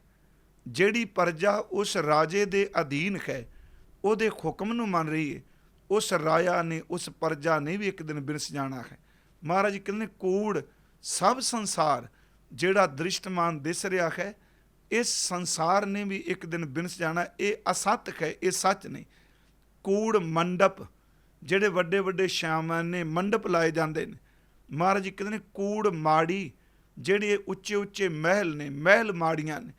ਕੂੜ ਬਹਿਸਨਹਾਰ, ਇਸ ਮਹੱਲ ਵਿੱਚ ਜਿਹੜੇ ਬਹਿਸਨਹਾਰ ਬਹਿਣ ਵਾਲੇ ਨੇ, ਸੱਚ ਇਹ ਵੀ ਉਹ ਕੂੜ ਨੇ, ਉਹਨਾਂ ਵੀ ਇੱਕ ਦਿਨ ਸੰਸਾਰ ਤੋਂ ਚਲੇ ਜਾਣਾ ਹੈ। ਇਹ ਪਹਿਲੀਆਂ ਦੋ ਤੁਕਾਂ ਨੇ। ਇਹਨਾਂ ਦਾ ਥੋੜ੍ਹਾ ਜਿਹਾ ਅਸੀਂ ਵੇਰਵਾ ਬਾਣੀ 'ਚੋਂ ਲੈ ਲਈਏ ਕਿ ਕੂੜ ਰਾਜਾ, ਕੂੜ ਪਰਜਾ, ਕੂੜ ਸਭ ਸੰਸਾਰ, ਕੂੜ ਮੰਡਪ, ਕੂੜ ਮਾੜੀ, ਕੂੜ ਬੈਸਨ ਹਾਰ। ਗੁਰੂ ਗ੍ਰੰਥ ਸਾਹਿਬ ਦੀ ਬਾਣੀ ਨੇ ਜਦੋਂ ਕਿਸੇ ਨੂੰ ਰਾਜ ਮਿਲਦਾ ਹੈ, ਦੇਖੋ ਇਹ ਸਮਝਾਉਣ ਵਾਸਤੇ, ਕਿਉਂਕਿ ਰਾਜਾ ਭੁੱਲ ਜਾਂਦਾ ਹੈ ਪਰਮਾਤਮਾ ਨੂੰ। ਅਤੇ ਸਾਡੇ ਇੱਕ ਅਖਾਣ ਹੈ ਪੰਜਾਬੀ 'ਚ ਕਿ ਤਪੋ ਰਾਜ ਤੇ ਰਾਜੋ ਨਰਕ। ਤਪ ਕਰਕੇ ਬੰਦੇ ਨੂੰ ਰਾਜ ਮਿਲਿਆ, ਤੇ ਰਾਜ ਕਰਕੇ ਜਦੋਂ ਪਾਪ ਕਰਦਾ ਉਦੋਂ ਨਰਕਾਂ ਦੇ ਦਰਵਾਜ਼ੇ ਦੇ ਲਈ ਖੁੱਲ੍ਹ ਜਾਂਦੇ ਨੇ। ਉਂਝ ਗੁਰੂ ਗ੍ਰੰਥ ਸਾਹਿਬ ਦੀ ਬਾਣੀ 'ਚ ਗੁਰੂ ਅਰਜੁਨ ਦੇਵ ਨੇ ਸ਼ਲੋਕ ਸਹਿਸਕ੍ਰਿਤੀ 'ਚ ਬਚਨ ਕੀਤਾ ਹੈ ਕਿ ਕਿਸੇ ਨੂੰ ਵੀ ਸ਼ਕਤੀ ਰਾਜ ਭਾਗ ਮਿਲਿਆ, ਉਹਦੇ ਪੂਰਬਲੇ ਕੀਤੇ ਹੋਏ ਦਾਨ ਪੁੰਨ ਕਰਕੇ ਮਿਲਿਆ। ਜੋ ਪੂਰਬ ਕੀਤਾ ਸੀ ਹੁਣ ਮਿਲ ਗਿਆ, ਅਤੇ ਜੇ ਉਸ ਮਿਲੇ ਹੋਏ ਦੀ ਦੁਰਵਰਤੋਂ ਕਰੇਗਾ, ਅੱਗੋਂ ਉਹਦੇ ਵਾਸਤੇ ਮੁਸੀਬਤ ਦਾ ਸਮਾਂ ਆ ਰਿਹਾ ਹੈ। ਸਤਿਗੁਰੂ ਦੇ ਬੋਲ ਨੇ, ਦਾਨੰਗ ਪਰਾ ਪੂਰਬੇਨ ਪੁਚੰਤੇ ਮਹੀਪ ਤੇ। ਇਹਦਾ ਅਰਥ ਜਿੰਨੇ ਰਾਜੇ ਨੇ, ਜਿੰਨੇ ਬਾਦਸ਼ਾਹ ਨੇ, ਪੂਰਬਲੇ ਕੀਤੇ ਹੋਏ ਦਾਨ ਕਿਤੇ ਅੱਗੇ ਆਏ ਤੇ ਉਹ ਰਾਜ ਭਾਗ ਦੇ ਵਾਰਸ ਮਾਲਕ ਬਣ ਗਏ। ਦਾਨੰਗ ਪਰਾ ਪੂਰਬੇਨ ਪੁਚੰਤੇ ਮਹੀਪ ਤੇ, ਪੂਰਬਲੇ ਕੀਤੇ ਹੋਏ ਦਾਨ ਦਾ ਰਾਜ ਭਾਗ ਭੋਗ ਰਹੇ ਨੇ ਰਾਜੇ। ਬਪਰੀਤ ਬੁੱਧਿਅੰਗ, ਜਦੋਂ ਰਾਜ ਭਾਗ ਤੇ ਆਏ, ਅਕਲ ਮੱਤ ਮਾਰੀ ਗਈ, ਮੱਤ ਭ੍ਰਿਸ਼ਟ ਹੋ ਗਈ, ਉਦੋਂ ਵਿਪਰੀਤ ਬੁੱਧੀ ਹੋ ਗਈ। ਤੇ ਸੱਚ ਇਹ ਵੇ ਕਿ ਜਦੋਂ ਬੰਦੇ ਦੇ ਵਿਨਾਸ਼ ਦਾ ਸਮਾਂ ਹੁੰਦਾ ਹੈ, ਸਭ ਤੋਂ ਪਹਿਲਾਂ ਉਹਦੀ ਮੱਤ ਮਾਰੀ ਜਾਂਦੀ ਹੈ। ਬੇਨਤੀ ਹੈ ਕਿ ਦਾਨਕ ਪਰਾ ਪੂਰਬੇਨ ਪੁਚੰਤੇ ਮਖੀਬਤੇ ਵਿਪਰੀਤ ਬੁੱਧਿਅੰਗ ਮਾਰਤ ਲੋਕੈ, ਅਕਲ ਪਲਟ ਕੇ ਲੋਕਾਂ ਤੇ ਜ਼ੁਲਮ ਕਰਦਾ ਹੈ। ਨਾਨਕ ਚਿਰੰਕਾਲ ਦੁੱਖ ਭੋਗਤੇ, ਇਹ ਸਦੀਵ ਕਾਲ ਹੀ ਫਿਰ ਦੁੱਖ ਭੋਗਦੇ ਨੇ। ਇਸੇ ਕਰਕੇ ਗੁਰਬਾਣੀ ਨੇ ਜਦੋਂ ਰਾਜੇ ਦਾ ਹੰਕਾਰ, ਇਹ ਕਹੇ ਮੇਰਾ ਸਭ ਕੁਝ, ਮੇਰੀ ਪ੍ਰਜਾ, ਮੇਰੇ ਮਹਿਲ, ਮੇਰਾ ਸਭ ਕੁਝ, ਗੁਰੂ ਸਾਹਿਬ ਨੇ ਨੂੰ ਸਵੀਕਾਰ ਨਹੀਂ ਕੀਤਾ। ਸ਼੍ਰੀ ਗੁਰੂ ਗੋਬਿੰਦ ਸਿੰਘ ਮਹਾਰਾਜ ਜੀ ਦਾ ਇੱਕ ਅੰਮ੍ਰਿਤ ਬੋਲ ਹੈ। ਅਸੀਂ ਉਹਨਾਂ ਦੇ ਅਕਾਲ ਉਸਤਤ ਦੇ ਕਵਿਤ ਹੈ ਇੱਕ, ਉਹ ਹੈ ਜੋਗੀ ਜਤੀ ਬ੍ਰਹਮਚਾਰੀ, ਵੱਡੇ ਵੱਡੇ ਛਤਰ ਧਾਰੀ, ਛਤਰ ਹੀ ਕੀ ਛਾਇਆ ਕਈ ਕੋਸਲੋ ਚਲਤ ਹੈ। ਕੂੜ ਰਾਜਾ ਕਿਵੇਂ ਹੈ, ਵੱਡੇ ਵੱਡੇ ਜਿਹੜੇ ਛਤਰਾਂ ਦੇ ਥੱਲੇ ਚੱਲਦੇ ਸਨ, ਸੋਨੇ ਦੇ ਛਤਰ ਕਈ ਕਈ ਕੋ ਉਹਨਾਂ ਦੇ ਸਿਰ ਤੇ ਚੁਲਦੇ ਨੇ।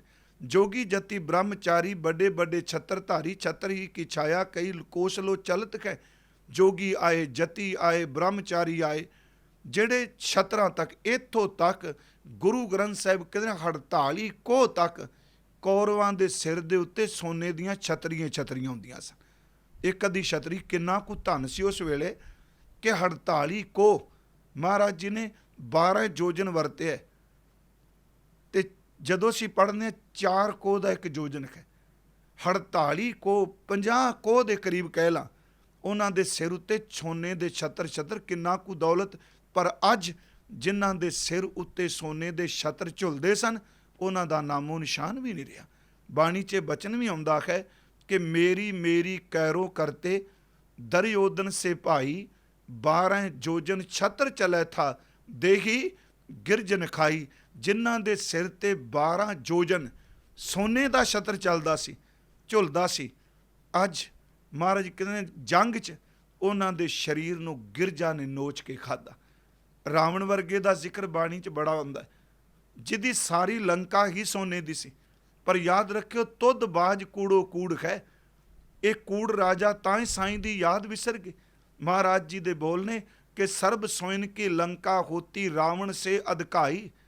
ਸੋਨੇ ਦੀ ਲੰਕਾ, ਜਿਹਦੇ ਘੋੜੇ ਹਾਥੀ ਮਹਿਲ ਦੇ ਅੱਗੇ ਵੱਜੇ ਹੋਏ ਨੇ। ਸਰਬ ਸੋਇਨ ਕੀ ਲੰਕਾ ਹੋਤੀ, ਰਾਵਣ ਸੇ ਅਧਕਾਈ। ਕਹਾਂ ਭਇਓ ਦਰ ਬਾਂਧੇ ਖਾਤੀ, ਖਿਨ ਮੈਂ ਭਈ ਪਰਾਈ ਖਿਨ ਲੱਗਾ। ਕੂੜ ਰਾਜਾ, ਕੂੜ ਪ੍ਰਜਾ। ਗੁਰੂ ਗੋਬਿੰਦ ਸਿੰਘ ਜੀ ਦਾ ਕਵਿਤ ਇਸ ਬਾਰੇ ਕਿ ਜੋਗੀ ਜਤੀ ਬ੍ਰਹਮਚਾਰੀ, ਵੱਡੇ ਵੱਡੇ ਛਤਰ ਧਾਰੀ, ਛਤਰ ਹੀ ਕੀ ਛਾਇਆ ਕਈ ਕੋਸਲੋ ਚਲਤ ਹੈ। बड़े बड़े राजन के दावत फिरत देश, बड़े बड़े भूपन के द्रप को दलत है। मान से महीप, इत्थे कुछ राजियां दे नाम लए महाराज जी ने। मान से महीप, दलीप के से छत्रधारी, बड़ो अबवान पुज दंड को करत है।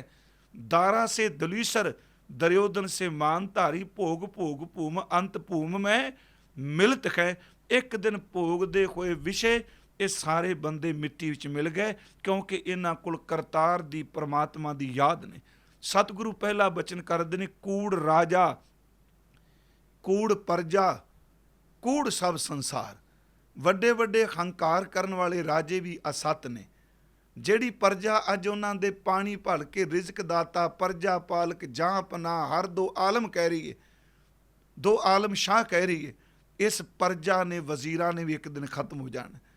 कूड़ सब संसार, महाराज कहते तो हर चीज़ झूठी है।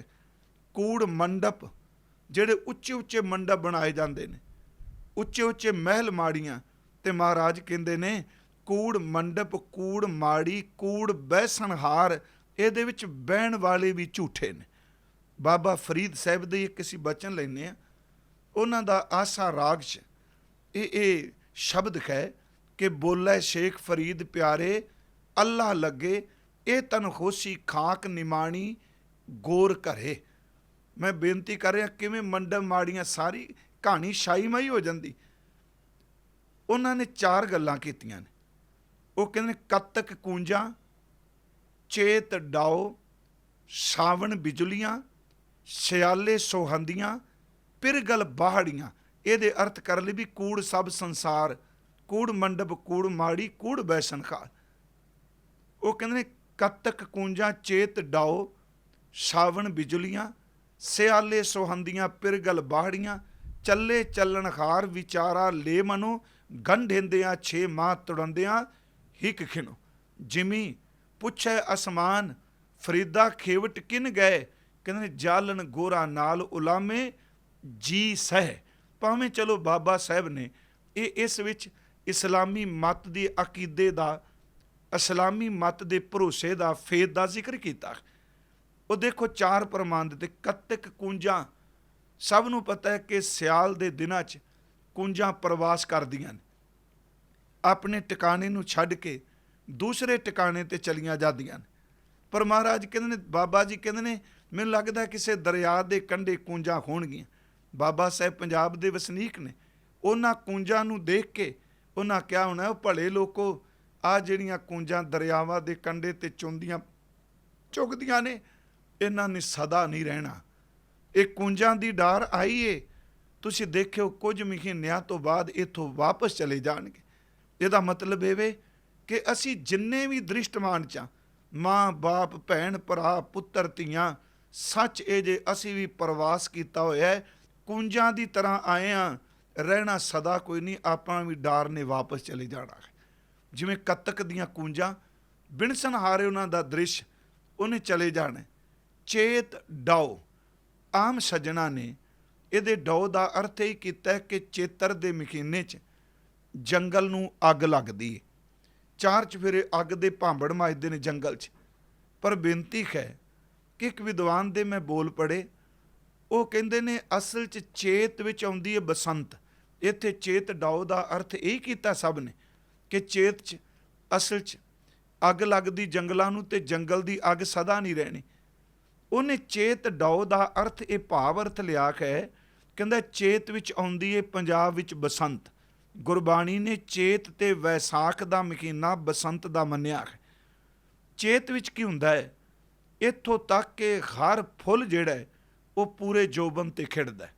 ਅਸੀਂ ਦੇਖਣਾ ਜੰਗਲ ਵੀ ਖਿੜਿਆ ਹੋਇਆ, ਫੁੱਲ 4 ਚੁਫੇਰੇ ਪੂਰੇ ਖੜਾਓ ਨੇ। ਕਈ ਫੁੱਲ ਇਹੋ ਜਿਹੇ ਨੇ ਜਿਨ੍ਹਾਂ ਦਾ ਇੰਜ ਪ੍ਰਤੀਤ ਹੁੰਦਾ ਜਿਵੇਂ ਧਰਤੀ ਉੱਤੇ ਅੰਗਿਆਰ ਪਏ ਹੋਣ, ਅੱਗ ਦੇ ਸੂਚਕ ਨੇ। ਮੈਂ ਤਾਂ ਬੇਨਤੀ ਕੀਤੀ, ਹੋ ਸਕਦਾ ਹਰ ਕੋਈ ਇਸ ਅਰਥ ਨਾਲ ਸਹਿਮਤ ਨਾ ਹੋਵੇ। ਚੇਤ ਡਾਓ ਉਹ ਇਸ ਤਰ੍ਹਾਂ ਖਿੜੇ ਨੇ ਜਿਵੇਂ ਅੱਗ ਦੇ ਅੰਗਿਆਰੇ ਨੇ, ਪਰ ਉਹ ਫੁੱਲ ਸਦਾ ਰਹਿਣ ਵਾਲੇ ਨਹੀਂ। ਇਹਦਾ ਮਤਲਬ ਕਿ ਚੇਤ ਵਿੱਚ ਚਲੋ ਜੇ ਅੱਗ ਦੇ ਵੀ ਅਰਥ ਕਰੋ, ਜੰਗਲ ਦੀ ਅੱਗ ਸਦਾ ਨਹੀਂ ਰਹਿਣੀ, ਕੂੰਜਾਂ ਦੀਆਂ ਡਾਰਾਂ ਨੇ ਸਦਾ ਇੱਕ ਥਾਂ 'ਤੇ ਨਹੀਂ ਰਹਿਣਾ। ਤੇ ਮਹਾਰਾਜ ਕਹਿੰਦੇ ਨੇ ਸਾਉਣ ਦਾ ਮਹੀਨਾ ਆਉਂਦਾ ਹੈ ਤੇ ਅਸੀਂ ਦੇਖਦੇ ਹਾਂ ਕਿ 4 ਚੁਫੇਰੇ ਜਦੋਂ ਬੱਦਲ ਚੜ੍ਹ ਕੇ ਆਉਂਦਾ ਹੈ, ਬਿਜਲੀ ਚਮਕਦੀ, ਬੱਦਲ ਗੱਜਦਾ ਹੈ, ਪਰ ਕੀ ਉਸ ਬਿਜਲੀ ਦੀ ਚਮਕ ਸਦੀਵ ਕਾਲ ਵਾਸਤੇ ਰਹੇਗੀ? ਉਹਨੇ ਸਦਾ ਰਹਿਣਾ ਨਹੀਂ। ਬਿਜਲੀ ਚਮਕਦੀ ਹੈ, ਅੱਖਾਂ ਨੂੰ ਦਿਸਦੀ ਹੈ ਤੇ ਆਲੋਪ ਹੋ ਗਈ। ਜਿਵੇਂ ਚਮਕਦੀ ਹੋਈ ਬਿਜਲੀ ਸਦਾ ਅੱਖਾਂ ਅੱਗੇ ਨਹੀਂ ਬਣੀ ਰਹਿਣੀ। ਸੱਜਣਾ, ਇਸੇ ਤਰ੍ਹਾਂ ਕੂੜ ਰਾਜਾ, ਕੂੜ ਪ੍ਰਜਾ, ਕੂੜ ਸਭ ਸੰਸਾਰ, ਇਹ ਦਿਸਦੀ ਹੋਈ ਹਰ ਚੀਜ਼ ਨੇ ਅੱਖਾਂ ਸਾਹਮਣੇ ਨਹੀਂ ਰਹਿਣਾ। ਅੱਜ ਮਾਂ ਬਾਪ ਅੱਖਾਂ ਸਾਹਮਣੇ ਨੇ, ਪੁੱਤਰ ਧੀਆਂ ਅੱਖਾਂ, ਇਹ ਅਸੀਂ ਖੁਦ ਨਹੀਂ ਰਹਿਣਾ। ਬਾਬਾ ਜੀ ਕਹਿੰਦੇ ਨੇ ਬਿਜਲੀ ਦੀ ਚਮਕ ਹੈ, ਆਈ ਤੇ ਗਈ। ਚੌਥਾ ਬਚਨ ਮਹਾਰਾਜ ਜੀ ਨੇ ਕੀਤਾ, ਸਿਆਲੇ ਸੁਹੰਦੀਆਂ ਪਿਰਗਲ ਬਾਹੜੀਆਂ। ਪਤੀ ਪਰਦੇਸ਼ ਤੋਂ ਆਇਆ, ਸਿਆਲ ਦੇ ਦਿਨ ਨੇ, ਸੁਹਾਗਣ ਦਾ ਆਪਣੇ ਪਤੀ ਨਾਲ ਵਸਲ ਹੋਇਆ ਤੇ ਵਪਾਰੀ ਪਰਦੇਸ਼ੀ ਨੇ ਚਲੇ ਜਾਣਾ, ਉਹ ਮਿਲਾਪ ਸਦਾ ਲਈ ਨਹੀਂ। ਇਹ 4 ਪ੍ਰਮਾਣ ਦੇ ਕੇ ਕਿਹਾ ਕਿ ਕਿਵੇਂ ਨਾਸ਼ਵੰਤਾ ਹੈ। ਕੱਤਕ ਕੂੰਜਾਂ, ਚੇਤ ਡਾਓ, ਸਾਵਣ ਬਿਜਲੀਆਂ, ਸਿਆਲੇ ਸੁਹੰਦੀਆਂ, ਪਿਰਗਲ ਬਾਹੜੀਆਂ। ਮਹਾਰਾਜ ਕਹਿੰਦੇ ਚੱਲੇ ਚੱਲਣਹਾਰ ਵਿਚਾਰਾ ਲੈ ਮਨੋ, ਗੰਢਿੰਦਿਆਂ 6 ਮਾਹ ਤੁੜੰਦਿਆਂ ਹਿਕ ਖਿਨੋ। ਅਗਲਾ ਬਚਨ ਹੈ, ਜਿਮੀ ਪੁੱਛੈ ਅਸਮਾਨ, ਫਰੀਦਾ ਖੇਵਟ ਕਿਨ ਗਏ। ਇਹਦਾ ਬੜਾ ਕਮਾਲ ਦਾ ਬਚਨ ਕਿ ਅਸਮਾਨ ਤੇ ਜ਼ਮੀਨ ਦਾ ਆਪਸ ਵਿੱਚ ਸੰਵਾਦ ਹੈ, ਗੱਲਬਾਤ ਹੈ। ਕਹਿੰਦੇ ਨੇ ਕਿ ਅਸਲ ਪੁੱਛਦੀ ਪਈ ਹੈ ਆਕਾਸ਼ ਜ਼ਮੀਨ ਤੋਂ, ਪੁੱਛਦਾ ਹੈ ਜ਼ਮੀਨ ਮੇਰੇ ਤਾਰੇ, ਮੇਰਾ ਚੰਦਰਮਾ, ਮੇਰਾ ਸੂਰਜ, ਇਹ ਮੁੱਦਤਾਂ ਤੋਂ ਕਾਇਮ ਨੇ, ਪਰ ਤੇਰੀ ਹਿੱਕ ਉੱਤੇ ਤਾਂ ਬੜੇ ਵੱਡੇ ਵੱਡੇ ਹੰਕਾਰੀ ਆਏ ਜਿਨ੍ਹਾਂ ਨੇ ਕਿਹਾ ਸਾਡੇ ਤੋਂ ਬਿਨਾਂ ਦੇਸ਼ ਨਹੀਂ ਚੱਲਦਾ, ਮੁਲਕ ਨਹੀਂ ਚੱਲਦਾ। ਮੈਂ ਪੁੱਛਣਾ ਚਾਹੁੰਦਾ, ਜਿਹੜੇ ਆਪਣੇ ਆਪ ਨੂੰ ਮਲਾ ਆਗੂ ਸਮਝਦੇ ਸਨ, ਅੱਜ ਉਹ ਕਿੱਥੇ ਚਲੇ ਗਏ?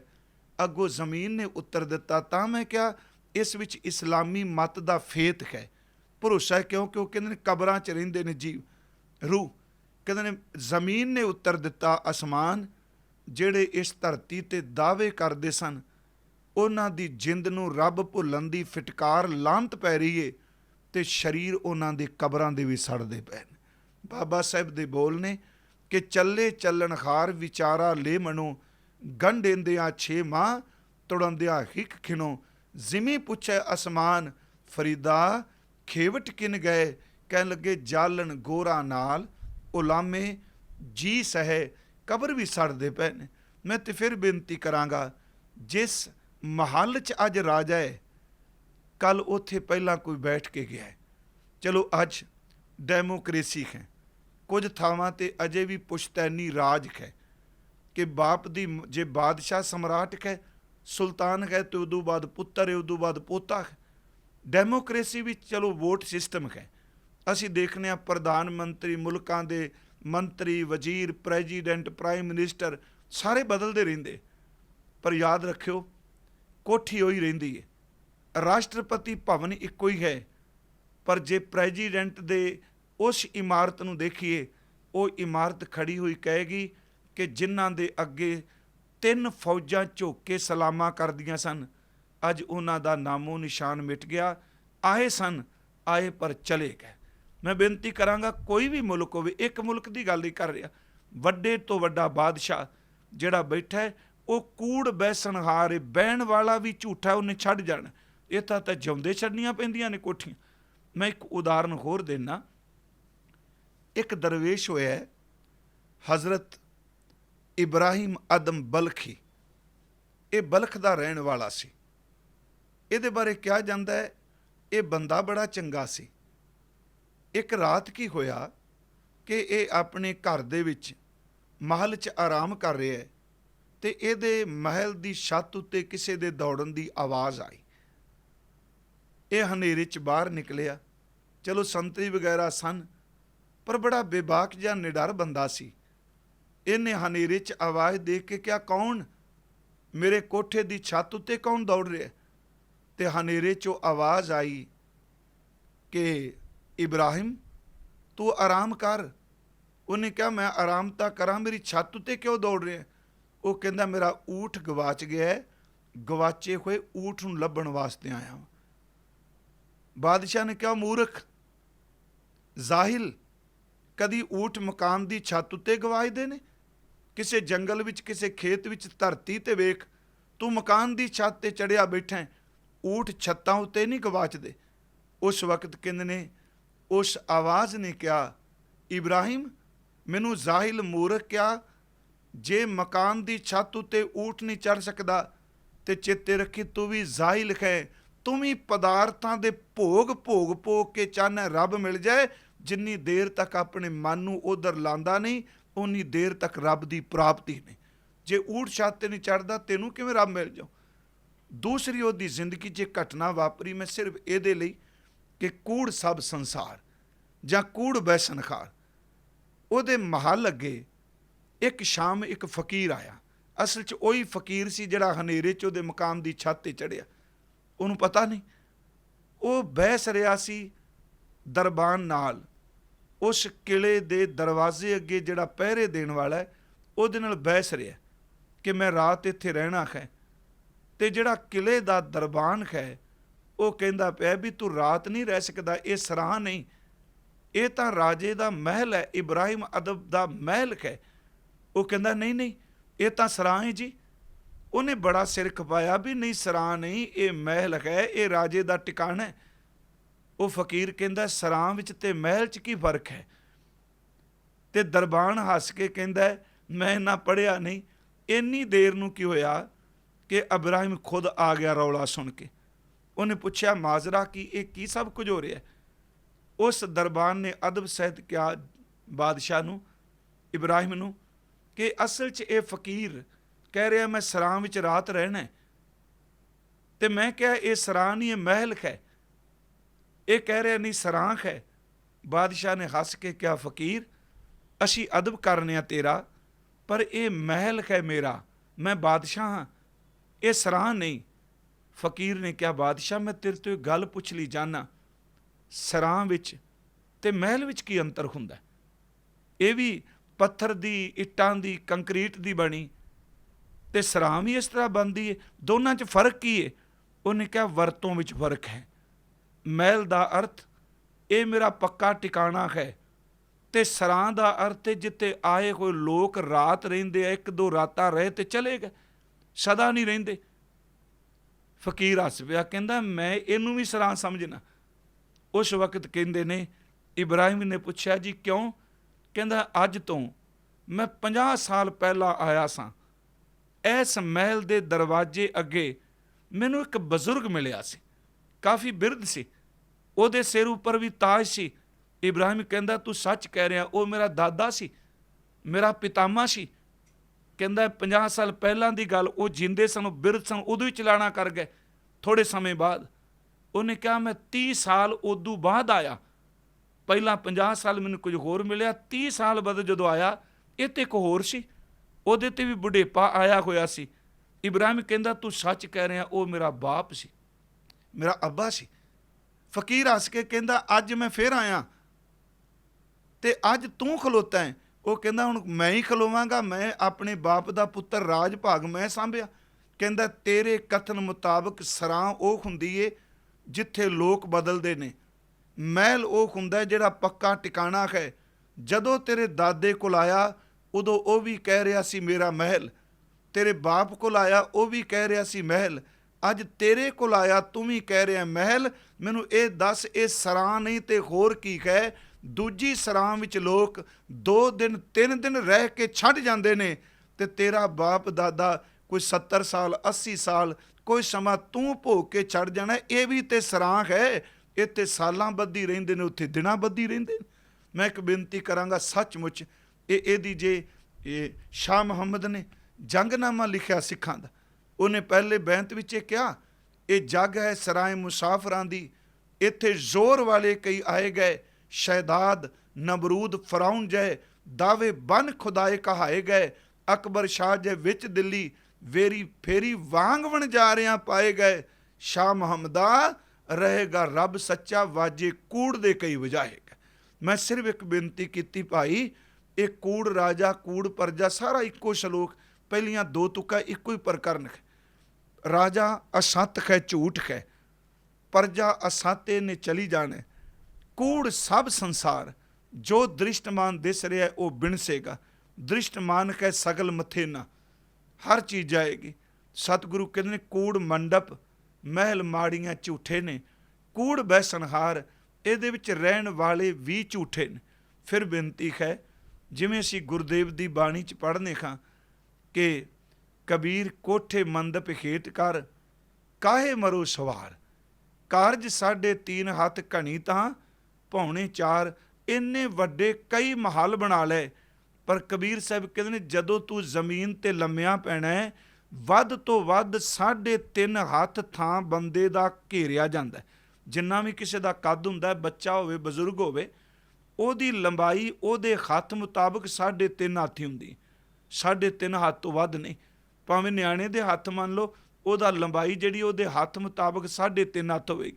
ਕਬੀਰ ਸਾਹਿਬ ਕਹਿੰਦੇ ਵੱਧ ਤੋਂ ਵੱਧ ਪੌਣੇ 4 ਹੋ ਜਾਏ। ਕਬੀਰ ਕੋਠੇ ਮੰਡਪ ਹੇਤ ਕਰ ਕਾਹੇ ਮਰੋ ਸਵਾਰ, ਕਾਰਜ 3.5 ਹੱਥ ਘਣੀ ਤਾਂ ਪੌਣੇ 4। ਬਾਬਾ ਜੀ ਨੇ ਕਿਹਾ ਕੂੜ ਰਾਜਾ ਕੂੜ ਪਰਜਾ ਕੂੜ ਸਭ ਸੰਸਾਰ, ਕੂੜ ਮੰਡਪ ਕੂੜ ਮਾੜੀ, ਮੰਡਪ ਤੇ ਮਾੜੀਆਂ ਝੂਠੇ, ਕੂੜ ਬੈਸਨਹਾਰ ਵਿੱਚ ਰਹਿਣ ਵਾਲੇ ਵੀ ਬਿਨਸਣ ਵਾਲੇ ਨੇ। ਅਗਲਾ ਬਚਨ ਕੂੜ ਸੋਇਨਾ, ਇਸ ਦਾ ਪਾਠ ਸੋਨਾ ਨਹੀਂ ਕਰਨਾ, ਇੱਥੇ ਸੱਸੇ ਨੂੰ ਔਂਕੜ, ਈੜੀ ਨੂੰ ਸਿਹਾਰੀ, ਨੰਨੇ ਨੂੰ ਕੰਨਾ, ਸੋਨਾ ਨਹੀਂ ਕਰਨਾ, ਸੋਇਨਾ ਈੜੀ ਸਿਹਾਰੀ ਬੋਲਣੀ ਹੈ।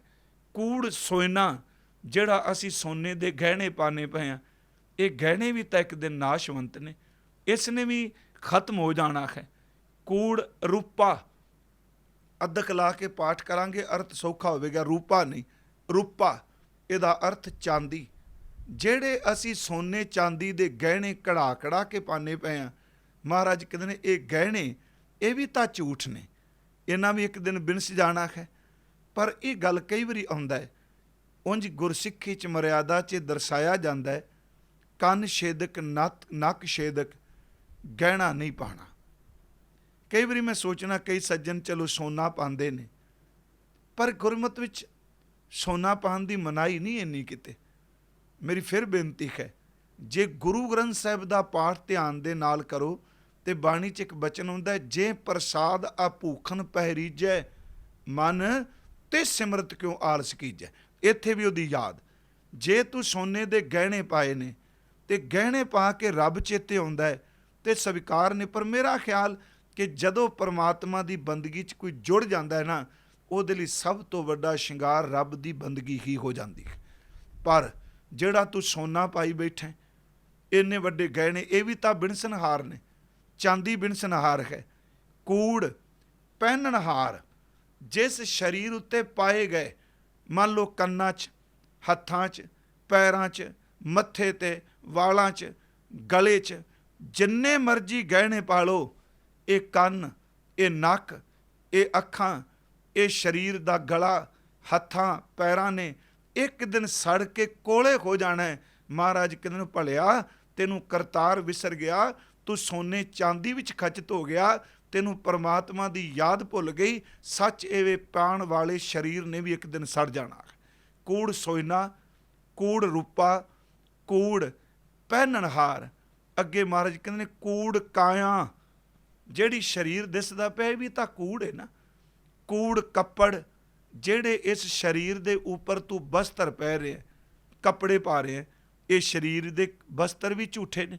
ਤੇ ਮਹਾਰਾਜ ਕਹਿੰਦੇ ਨੇ ਕਿ ਕੂੜ ਰੂਪ ਅਪਾਰ, ਰੂਪ ਦਾ ਅਰਥ ਹੈ ਸੁਹੱਪਣ, ਸੁੰਦਰਤਾ, ਬੋਡੀ ਦੀ ਕਸ਼ਿਸ਼। ਅਪਾਰ ਦਾ ਅਰਥ ਹੈ ਬੇਅੰਤ, ਜਿਹਦੇ ਵਰਗਾ ਸੋਹਣਾ ਕੋਈ ਨਹੀਂ। ਸਤਿਗੁਰੂ ਕਹਿੰਦੇ ਨੇ ਸੋਨੇ ਦੇ ਗਹਿਣੇ ਝੂਠੇ, ਚਾਂਦੀ ਦੇ ਗਹਿਣੇ ਝੂਠੇ, ਪਾਣ ਵਾਲਾ ਸਰੀਰ ਵੀ ਝੂਠਾ ਕੂੜ। ਤੇ ਸ਼ਬਦ ਵਰਤਿਆ ਕਾਇਆ ਵੀ ਝੂਠੀ, ਅਰੂਪ ਵੀ ਝੂਠਾ। ਸੱਚ ਇਹ ਜਿਹੜਾ ਬੰਦਾ ਆਪਣੇ ਕੱਪੜੇ, ਕਾਇਆ ਦਾ, ਰੂਪ ਦਾ ਮਾਣ ਕਰਦਾ ਹੈ, ਇਹ ਸਭ ਝੂਠਾ। ਉਂਝ ਜੇ ਦੇਖੀਏ ਕਿ ਮੌਤ ਨਾਲ ਤੇ ਬਿਨਸਣਾ ਹੀ ਹੈ। ਸੱਚ ਇਹ ਵੇ ਕਿ ਬੰਦਾ ਜਿਸ ਦਿਨ ਤੋਂ ਜਨਮ ਲੈਂਦਾ ਹੈ, ਇਹਦੀ ਕਾਇਆ ਦਿਨ ਬ ਦਿਨ ਚੇਂਜ ਹੁੰਦੀ ਰਹਿੰਦੀ। ਚਲੋ ਬਚਪਨ ਵਿੱਚ ਇਹ ਸਭ ਨੂੰ ਪਿਆਰਾ ਲੱਗਦਾ ਹੈ, ਜਵਾਨੀ ਵਿੱਚ ਇਹਦੀ ਸੁੰਦਰਤਾ ਵਾਸ਼ਨਾ ਦੇ ਅਧੀਨ ਹੋ ਜਾਂਦੀ, ਇਹ ਵਾਸ਼ਨਾ ਅਧੀਨ ਹੁੰਦਾ ਹੈ। ਹਜ਼ੂਰ ਨੇ, ਸੱਚੇ ਪਾਤਸ਼ਾਹ ਜੀ ਨੇ ਇਹ ਬਾਣੀ 'ਚ ਬਚਨ ਵੀ ਕੀਤੇ, ਜਦੋਂ ਬੰਦੇ ਕੋਲ ਚੇਤੇ ਰੱਖਿਓ ਮੇਲ ਹੋਵੇ, ਫੀਮੇਲ ਹੋਵੇ, ਮਰਦ ਹੋਵੇ, ਇਸਤਰੀ ਹੋਵੇ, ਜਦੋਂ ਅਕਸਰ ਬੰਦੇ ਕੋਲ ਜਵਾਨੀ ਤੇ ਪੈਸਾ ਹੁੰਦਾ ਹੈ ਨਾ, ਉਦੋਂ ਸੰਭਲਣਾ ਬੜਾ ਮੁਸ਼ਕਲ। ਇਹ ਤਾਂ ਇੱਕ ਹੜ੍ਹ ਹੈ। ਸਿਆਣੇ ਲੋਕ ਕਹਿੰਦੇ ਸਨ ਕਿ ਜਵਾਨੀ ਹੜ੍ਹ ਦਾ ਪਾਣੀ ਹੈ। ਜਿਨ੍ਹਾਂ ਨੂੰ ਬੰਨ੍ਹ ਕੇ ਡੈਮ ਬਣਾਉਣ ਦੀ ਜਾਚ ਆ ਗਈ, ਡੈਮ ਬਣਾ ਲਿਆ, ਉਹਨਾਂ ਲਈ ਹੜ੍ਹ ਵੀ ਕੰਮ ਦੇ ਜਾਂਦਾ ਹੈ।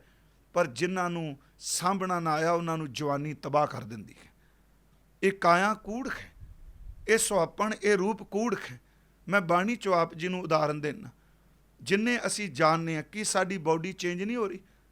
ਹਰ ਸਾਲ ਬਾਅਦ ਲੋਕ ਚਲੋ ਜਨਮ ਦਿਨ ਮਨਾਉਂਦੇ ਆ, ਹਰ ਜਨਮ ਦਿਨ ਵਾਲੇ ਦਿਹਾੜੇ ਤਸਵੀਰ ਖਿੱਚੀ ਜਾਓ ਤੇ ਇੱਕ ਤਸਵੀਰ ਨੂੰ ਦੂਜੇ ਸਾਲ ਮਿਲਾਓਗੇ, ਉਹ ਦੂਜੇ ਨਾਲ ਮਿਲੇਗੀ ਨਹੀਂ, ਕਿਉਂਕਿ ਬਾਡੀ ਵਿੱਚ ਚੇਂਜ ਆਉਂਦੀ ਰਹਿੰਦੀ, ਉਹ ਤਬਦੀਲ ਹੋਵੇਗੀ।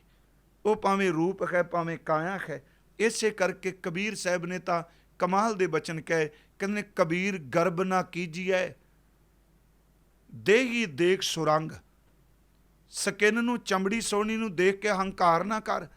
ਆਜ ਕਾਲ ਤਜ ਜਾਓਗੇ ਜਿਉਂ ਕਾਂਚੁਰੀ ਭੁਜੰਗ। ਜਿਵੇਂ ਸੱਪ ਆਪਣੀ ਕੁੰਜ ਨੂੰ ਕੁਝ ਦਿਨਾਂ ਬਾਅਦ ਛੱਡ ਦਿੰਦਾ ਹੈ, ਜਿਸ ਕਾਇਆ ਦਾ ਆਪਾਂ ਮਾਣ ਕਰਨੇ ਆ, ਸੱਪ ਕੁਝ ਦਿਨਾਂ ਬਾਅਦ ਛੱਡ ਜਾਂਦਾ ਹੈ।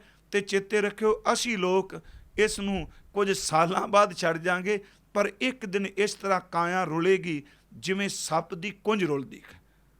ਕਬੀਰ ਗਰਬ ਨਾ ਕੀਜੀਐ ਦੇਹੀ ਦੇਖ ਸੁਰੰਗ, ਆਜ ਕਾਲ ਤਜ ਜਾਓਗੇ ਜਿਉਂ ਕਾਂਚੁਰੀ ਭੁਜੰਗ।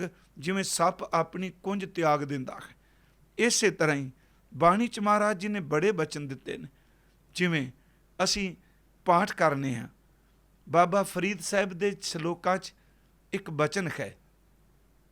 ਉਹਨਾਂ ਨੇ ਬਚਨ ਕੀਤਾ ਹੈ ਕਿ ਭਾਵੇਂ ਕਈ ਸਾਖੀਕਾਰ ਸਾਖੀ ਵੀ ਸੁਣਾਉਂਦੇ ਨੇ ਕਿ ਇੱਕ ਉਹ ਔਰਤ ਜਿਹਦੇ ਅੱਖਾਂ ਵਿੱਚ ਸੁਰਮਾ ਦੀ ਧਾਰੀ, ਸੁਰਮਾ ਵੀ ਜਿਹੜਾ ਸੀ ਉਹ ਅੱਖਾਂ ਵਿੱਚ ਰੜਕਦਾ। ਕਈ ਵਾਰੀ ਅਸੀਂ ਦੇਖਦੇ ਸੁਰਮਾ ਮੋਟਾ ਪਾਇਆ ਜਾਏ, ਅੱਖਾਂ 'ਚੋਂ ਪਾਣੀ ਆਉਂਦਾ, ਰੜਕਦਾ। ਬਾਬਾ ਸਾਹਿਬ ਕਹਿੰਦੇ ਉਹਦੀਆਂ ਅੱਖਾਂ ਨੇ, ਮੈਂ ਅਰਜ਼ ਕਰਾਂਗਾ ਜਵਾਨੀ ਪ੍ਰਭਾਵਿਤ ਕਰਦੀ, ਉਹਦੀਆਂ ਅੱਖਾਂ ਦੇ ਸੁਰਮੇ ਨੇ ਲੋਕਾਂ ਨੂੰ ਮੋਹ ਲਿਆ। ਲੋਕ ਉਹਨੂੰ ਹਰਨਾਂ ਦੀਆਂ ਅੱਖਾਂ, ਹਰਨੀ ਦੀਆਂ ਅੱਖਾਂ ਵਾਲੀਆਂ ਕਹਿਣ ਲੱਗੇ। ਬਾਬਾ ਸਾਹਿਬ ਕਹਿੰਦੇ ਨੇ ਮੌਤ ਹੋਈ ਤੇ ਕਬਰਾਂ 'ਚ ਮੈਂ ਦੇਖਿਆ ਉਹਦੀ ਕਬਰ 'ਚੋਂ ਕਿਤੇ ਖੋਪੜੀ ਬਾਹਰ ਆ ਗਈ ਤੇ ਉਹਦੀਆਂ ਅੱਖਾਂ ਜਿਹੜੀਆਂ ਲੋਕਾਂ ਨੂੰ ਪ੍ਰਭਾਵਿਤ ਕਰਦੀਆਂ ਸਨ, ਜਿਨ੍ਹਾਂ ਅੱਖਾਂ ਨੇ ਸੁਰਮੇ ਦੀ ਧਾਰੀ ਨਹੀਂ ਸੀ ਕਦੀ ਜਰੀ, ਉਹ ਅੱਖਾਂ ਦੀ ਖੋੜ ਵਿੱਚ ਪੰਛੀਆਂ ਨੇ ਆਂਡੇ ਦਿੱਤੇ ਨੇ। ਨਿੱਕੇ ਨਿੱਕੇ ਬੱਚੇ ਆਂਡਿਆਂ 'ਚੋਂ ਨਿਕਲਦੇ ਨੇ। ਕਹਿੰਦੇ ਉਸ ਖੋਪੜੀ ਨੂੰ ਦੇਖ ਕੇ ਕਿਹਾ, ਦੇਖ ਫਰੀਦ, ਕਦੀ ਸੁਹੱਪਣ ਇੰਨਾ ਸੀ, ਇਹਦੀਆਂ ਅੱਖਾਂ ਲੋਕਾਂ ਨੂੰ ਪ੍ਰਭਾਵਿਤ ਕਰਦੀਆਂ ਸਨ, ਅੱਜ ਇੰਨੀ ਮਾੜੀ ਦਸ਼ਾ ਕਿੱਥੇ ਗਈ ਉਹ ਰੂਹ? ਇਹਦੀਆਂ ਅੱਖਾਂ ਦੀ ਖੋੜ ਵਾਲੀ ਥਾਂ ਤੇ ਆ ਕੇ ਪੰਛੀਆਂ ਨੇ ਆਂਡੇ ਤੇ ਬੱਚੇ ਦੇ ਦਿੱਤੇ। ਇਹ ਗੁਰੂ ਗ੍ਰੰਥ ਸਾਹਿਬ ਸ਼ਲੋਕ ਹੈ ਕਿ ਜਿਨ ਲੋਇਣ ਜਗ ਮੋਹਿਆ, ਜਿਨ੍ਹਾਂ ਅੱਖਾਂ ਨੇ ਲੋਕਾਂ ਨੂੰ ਪ੍ਰਭਾਵਿਤ ਕੀਤਾ, ਸੇ ਲੋਇਣ ਮੈਂ ਡਿੱਠ, ਉਹ ਅੱਖਾਂ ਮੈਂ ਖੁਦ ਦੇਖੀਆਂ, ਮੈਂ ਡਿੱਠ ਦਰ ਤੇ ਮੈਂ ਵੇਖੀਆਂ। ਜਿਨ ਲੋਇਣ ਜਗ ਮੋਹਿਆ, ਸੇ ਲੋਇਣ ਮੈਂ ਡਿੱਠ, ਕੱਜਲ ਰੇਖ ਨਾ ਸਹਿੰਦਿਆਂ, ਸੇ ਪੰਖੀ ਸੋਏ ਬਿਘਿੱਠ। ਜਿਹੜੇ ਕਜਲੇ ਦੀ ਧਾਰੀ ਨਹੀਂ ਸਨ ਸਹਿੰਦੇ, ਅੱਜ ਉਹਨਾਂ ਅੱਖਾਂ ਦੇ ਵਿੱਚ ਪੰਛੀਆਂ ਨੇ ਆਂਡੇ ਦਿੱਤੇ ਨੇ। ਇੱਕ ਹੋਰ ਬਾਬਾ ਜੀ ਦਾ ਸ਼ਲੋਕ ਹੈ ਜੀ, ਉਹ ਵੀ ਕਾਇਆਂ ਦੇ ਸੁੱਖ ਬਾਰੇ ਵੇ, ਕੱਪੜਿਆਂ ਬਾਰੇ, ਕਾਇਆਂ ਦੀ ਚਮੜੀ ਬਾਰੇ। ਆਦਮੀ ਰਾਤ ਨੂੰ ਸੌਂਦਾ ਹੈ, ਕਈ ਵਾਰੀ ਬਿਸਤਰੇ ਵਿੱਚ ਵੱਟ ਰਹਿ ਜਾਂਦਾ। ਅਸੀਂ ਦੇਖਦੇ ਹਾਂ ਦਰੀ 'ਚ ਵੱਟ ਰਹਿ ਜਾਏ ਤੇ ਚੁੱਭਦਾ, ਖੇਸ 'ਚ ਵੱਟ ਰਹਿ ਜਾਏ ਬੰਦਾ ਰਾਤੀ ਪਾਸੇ ਮਾਰਦਾ। ਜੇ ਪੁੱਛੋ ਸਵੇਰੇ ਕਹਿੰਦਾ ਅੱਜ ਰਾਤ ਨੀਂਦ ਨਹੀਂ ਪਈ, ਇਹ ਵੱਟ ਸੀ ਮੰਜੇ 'ਚ, ਬਿਸਤਰੇ 'ਚ ਵੱਟ ਪਿਆ ਸੀ। ਬਾਬਾ ਜੀ ਕਹਿੰਦੇ ਕਮਾਲ ਦੀ ਗੱਲ, ਜਦੋਂ ਜਿਉਂਦਾ ਹੈ ਬਿਸਤਰੇ 'ਚ ਵੱਟ ਰਹਿ ਜਾਏ ਸਾਰੀ ਰਾਤ ਪਾਸੇ ਮਾਰਦਾ। ਜਦੋਂ ਮੌਤ ਹੋ ਗਈ, ਕਬਰ 'ਚ ਲੈ ਕੇ ਆਏ, ਤਕੀਆ ਸਰਾਣਾ ਇੱਟ ਦਾ ਬਣਾਇਆ ਤੇ ਉੱਤੇ ਮਣਾ ਮੂੰਹ ਮਿੱਟੀ ਪਾ ਦਿੱਤੀ ਤੇ ਕੁਝ ਸਮੇਂ ਬਾਅਦ ਜ਼ਮੀਨ 'ਚੋਂ ਕੀੜੇ ਨਿਕਲੇ। ਉਸ ਮੁਰਦਾ ਲਾਸ਼ ਦਾ ਚੰਮ ਮਾਸ ਜਿਹੜਾ ਨੋਚ ਕੇ ਖਾਣ ਲੱਗੇ। ਬਾਬਾ ਸਾਹਿਬ ਕਹਿੰਦੇ ਨੇ ਕਬਰ ਤੇ ਖਲੋ ਕੇ ਪੁੱਛੋ ਇਹਨੂੰ ਕਿ ਜਦੋਂ ਤੂੰ ਜਿਉਂਦਾ ਸੈਂ ਇੰਨਾ ਕਾਇਆਂ ਦਾ ਮਾਣ, ਇੰਨਾ ਸੁਹਾਪਣ ਦਾ ਮਾਣ, ਕਿ ਤੂੰ ਕਹਿ ਰਿਹਾ ਸੈਂ ਕਿ ਮੈਨੂੰ ਵੱਟ ਰਹਿ ਜਾਏ ਕੱਪੜੇ ਵਿੱਚ ਤੇ ਨੀਂਦ ਨਹੀਂ ਪੈਂਦੀ, ਅੱਜ ਤੱਕ ਕਹਿੰਦੇ ਨੇ ਤੇਰੀ ਚਮੜੀ ਨੂੰ ਕੀੜੇ ਨੋਚ ਕੇ ਖਾਂਦੇ ਨੇ, ਜਿੱਧਰ ਪਰਿਵਾਰ ਦੇ ਜੀ ਲਟਾ ਕੇ ਗਏ ਤੂੰ ਉਧਰ ਹੀ ਪਿਆ। ਬਾਬਾ ਸਾਹਿਬ ਦੇ ਬਚਨ ਨੇ ਕਿ ਇੱਟ ਸਰਾਣੇ ਭੋਏ ਸਵਣ, ਕੀੜਾ ਲੜਿਓ ਮਾਸ, ਕੇਤੜਿਆਂ ਜੁਗ ਵਾਪਰੇ ਇਕਤ ਪਿਆ ਪਾਸ। ਕਿੰਨੇ ਜੋਗ ਹੋ ਗਏ, ਕਬਰਾਂ 'ਚ ਇੱਕੇ ਪਾਸੇ ਪਿਆ ਹੈ, ਮੈਨੂੰ ਦੱਸ ਅੱਜ ਪਾਸਾ ਕਿਉਂ ਨਹੀਂ ਬਦਲਦਾ? ਕਹਿਣ ਤੋਂ ਮੁਰਾਦ ਪਿਆਰਿਓ ਸੋਨਾ ਚਾਂਦੀ ਗਹਿਣੇ ਜੋ ਕੋਈ ਦਿਸਦੇ ਪੈਣੇ ਪਾਣ ਵਾਲਾ ਵੀ ਝੂਠਾ। ਕੂੜ ਸੋਇਨਾ, ਕੂੜ ਰੂਪਾ, ਕੂੜ ਪਹਿਨਣਹਾਰ, ਕੂੜ ਕਾਇਆ शरीर झूठा है। ये तन ऐसा जैसे घास की टाटी, जल गयो घास रल गयो माटी। महाराज कहते हैं कूड़ काया, कूड़ कपड़, कूड़ रूप, अपार सोहना रूप भी एक दिन बिनस जाएगा, करूपता बनेगा। महाराज कहते हैं कूड़ मियाँ, इत्थे मियाँ का अर्थ है पति, साई हसबैंड। कूड़ बीबी, बीबी का अर्थ इत्थे पत्नी, जिवें सी मियाँ बीबी लफ्ज़ वरतने, कहते ने इत्थे पति ते पत्नी का रिश्ता भी झूठा है।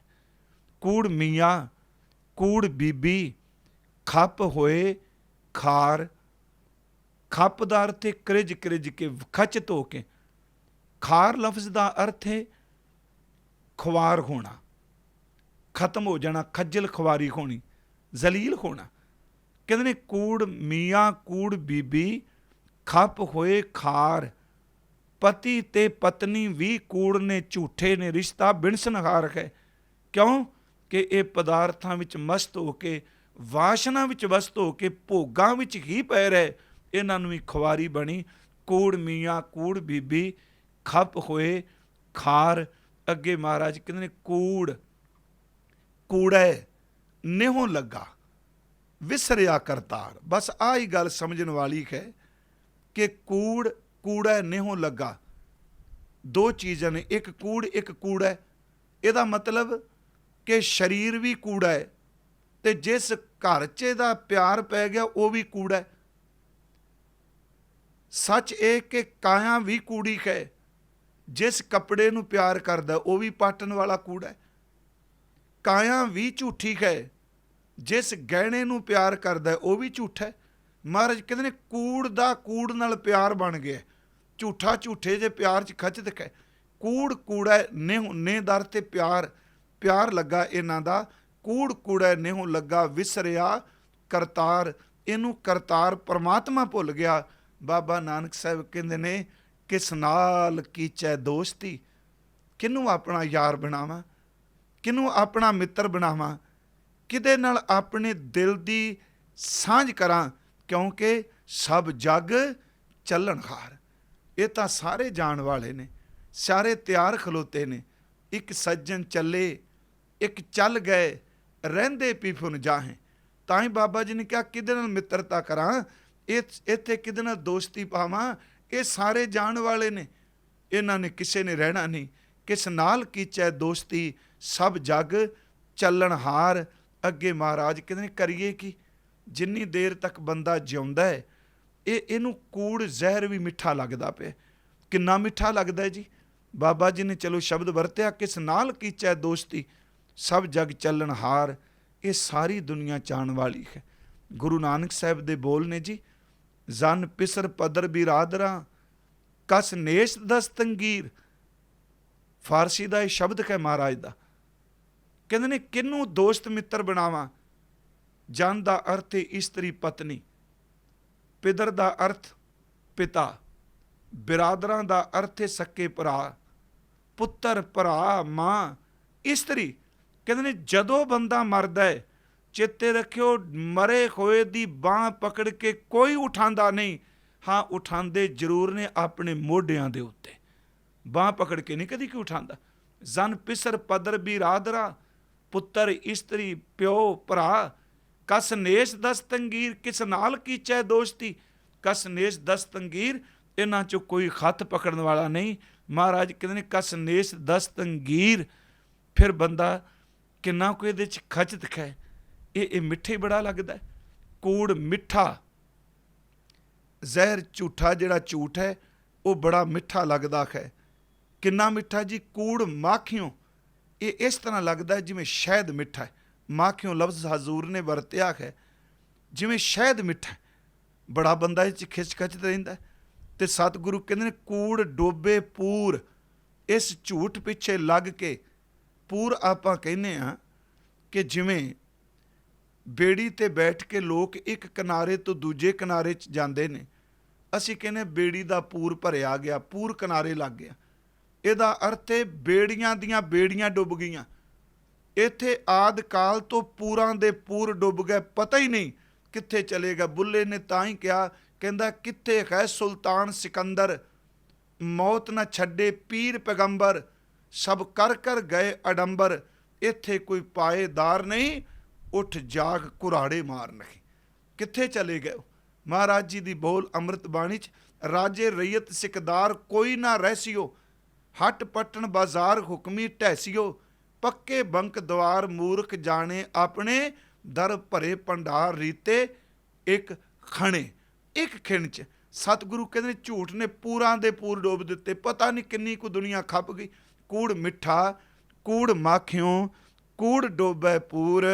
ਤੇ ਬਾਬਾ ਜੀ ਕਹਿੰਦੇ ਨੇ ਮੈਂ ਤਾਂ ਇਹਨੂੰ ਕੂੜ ਕੇ ਨਾਨਕ ਵਖਾਣੈ ਬੇਨਤੀ ਤੁਧ ਬਾਜ ਕੂੜੋ ਕੂੜ। ਮੈਂ ਸ਼ੁਰੂਆਤ ਕੀਤੀ ਸੀ ਤੁਧ ਬਾਜ।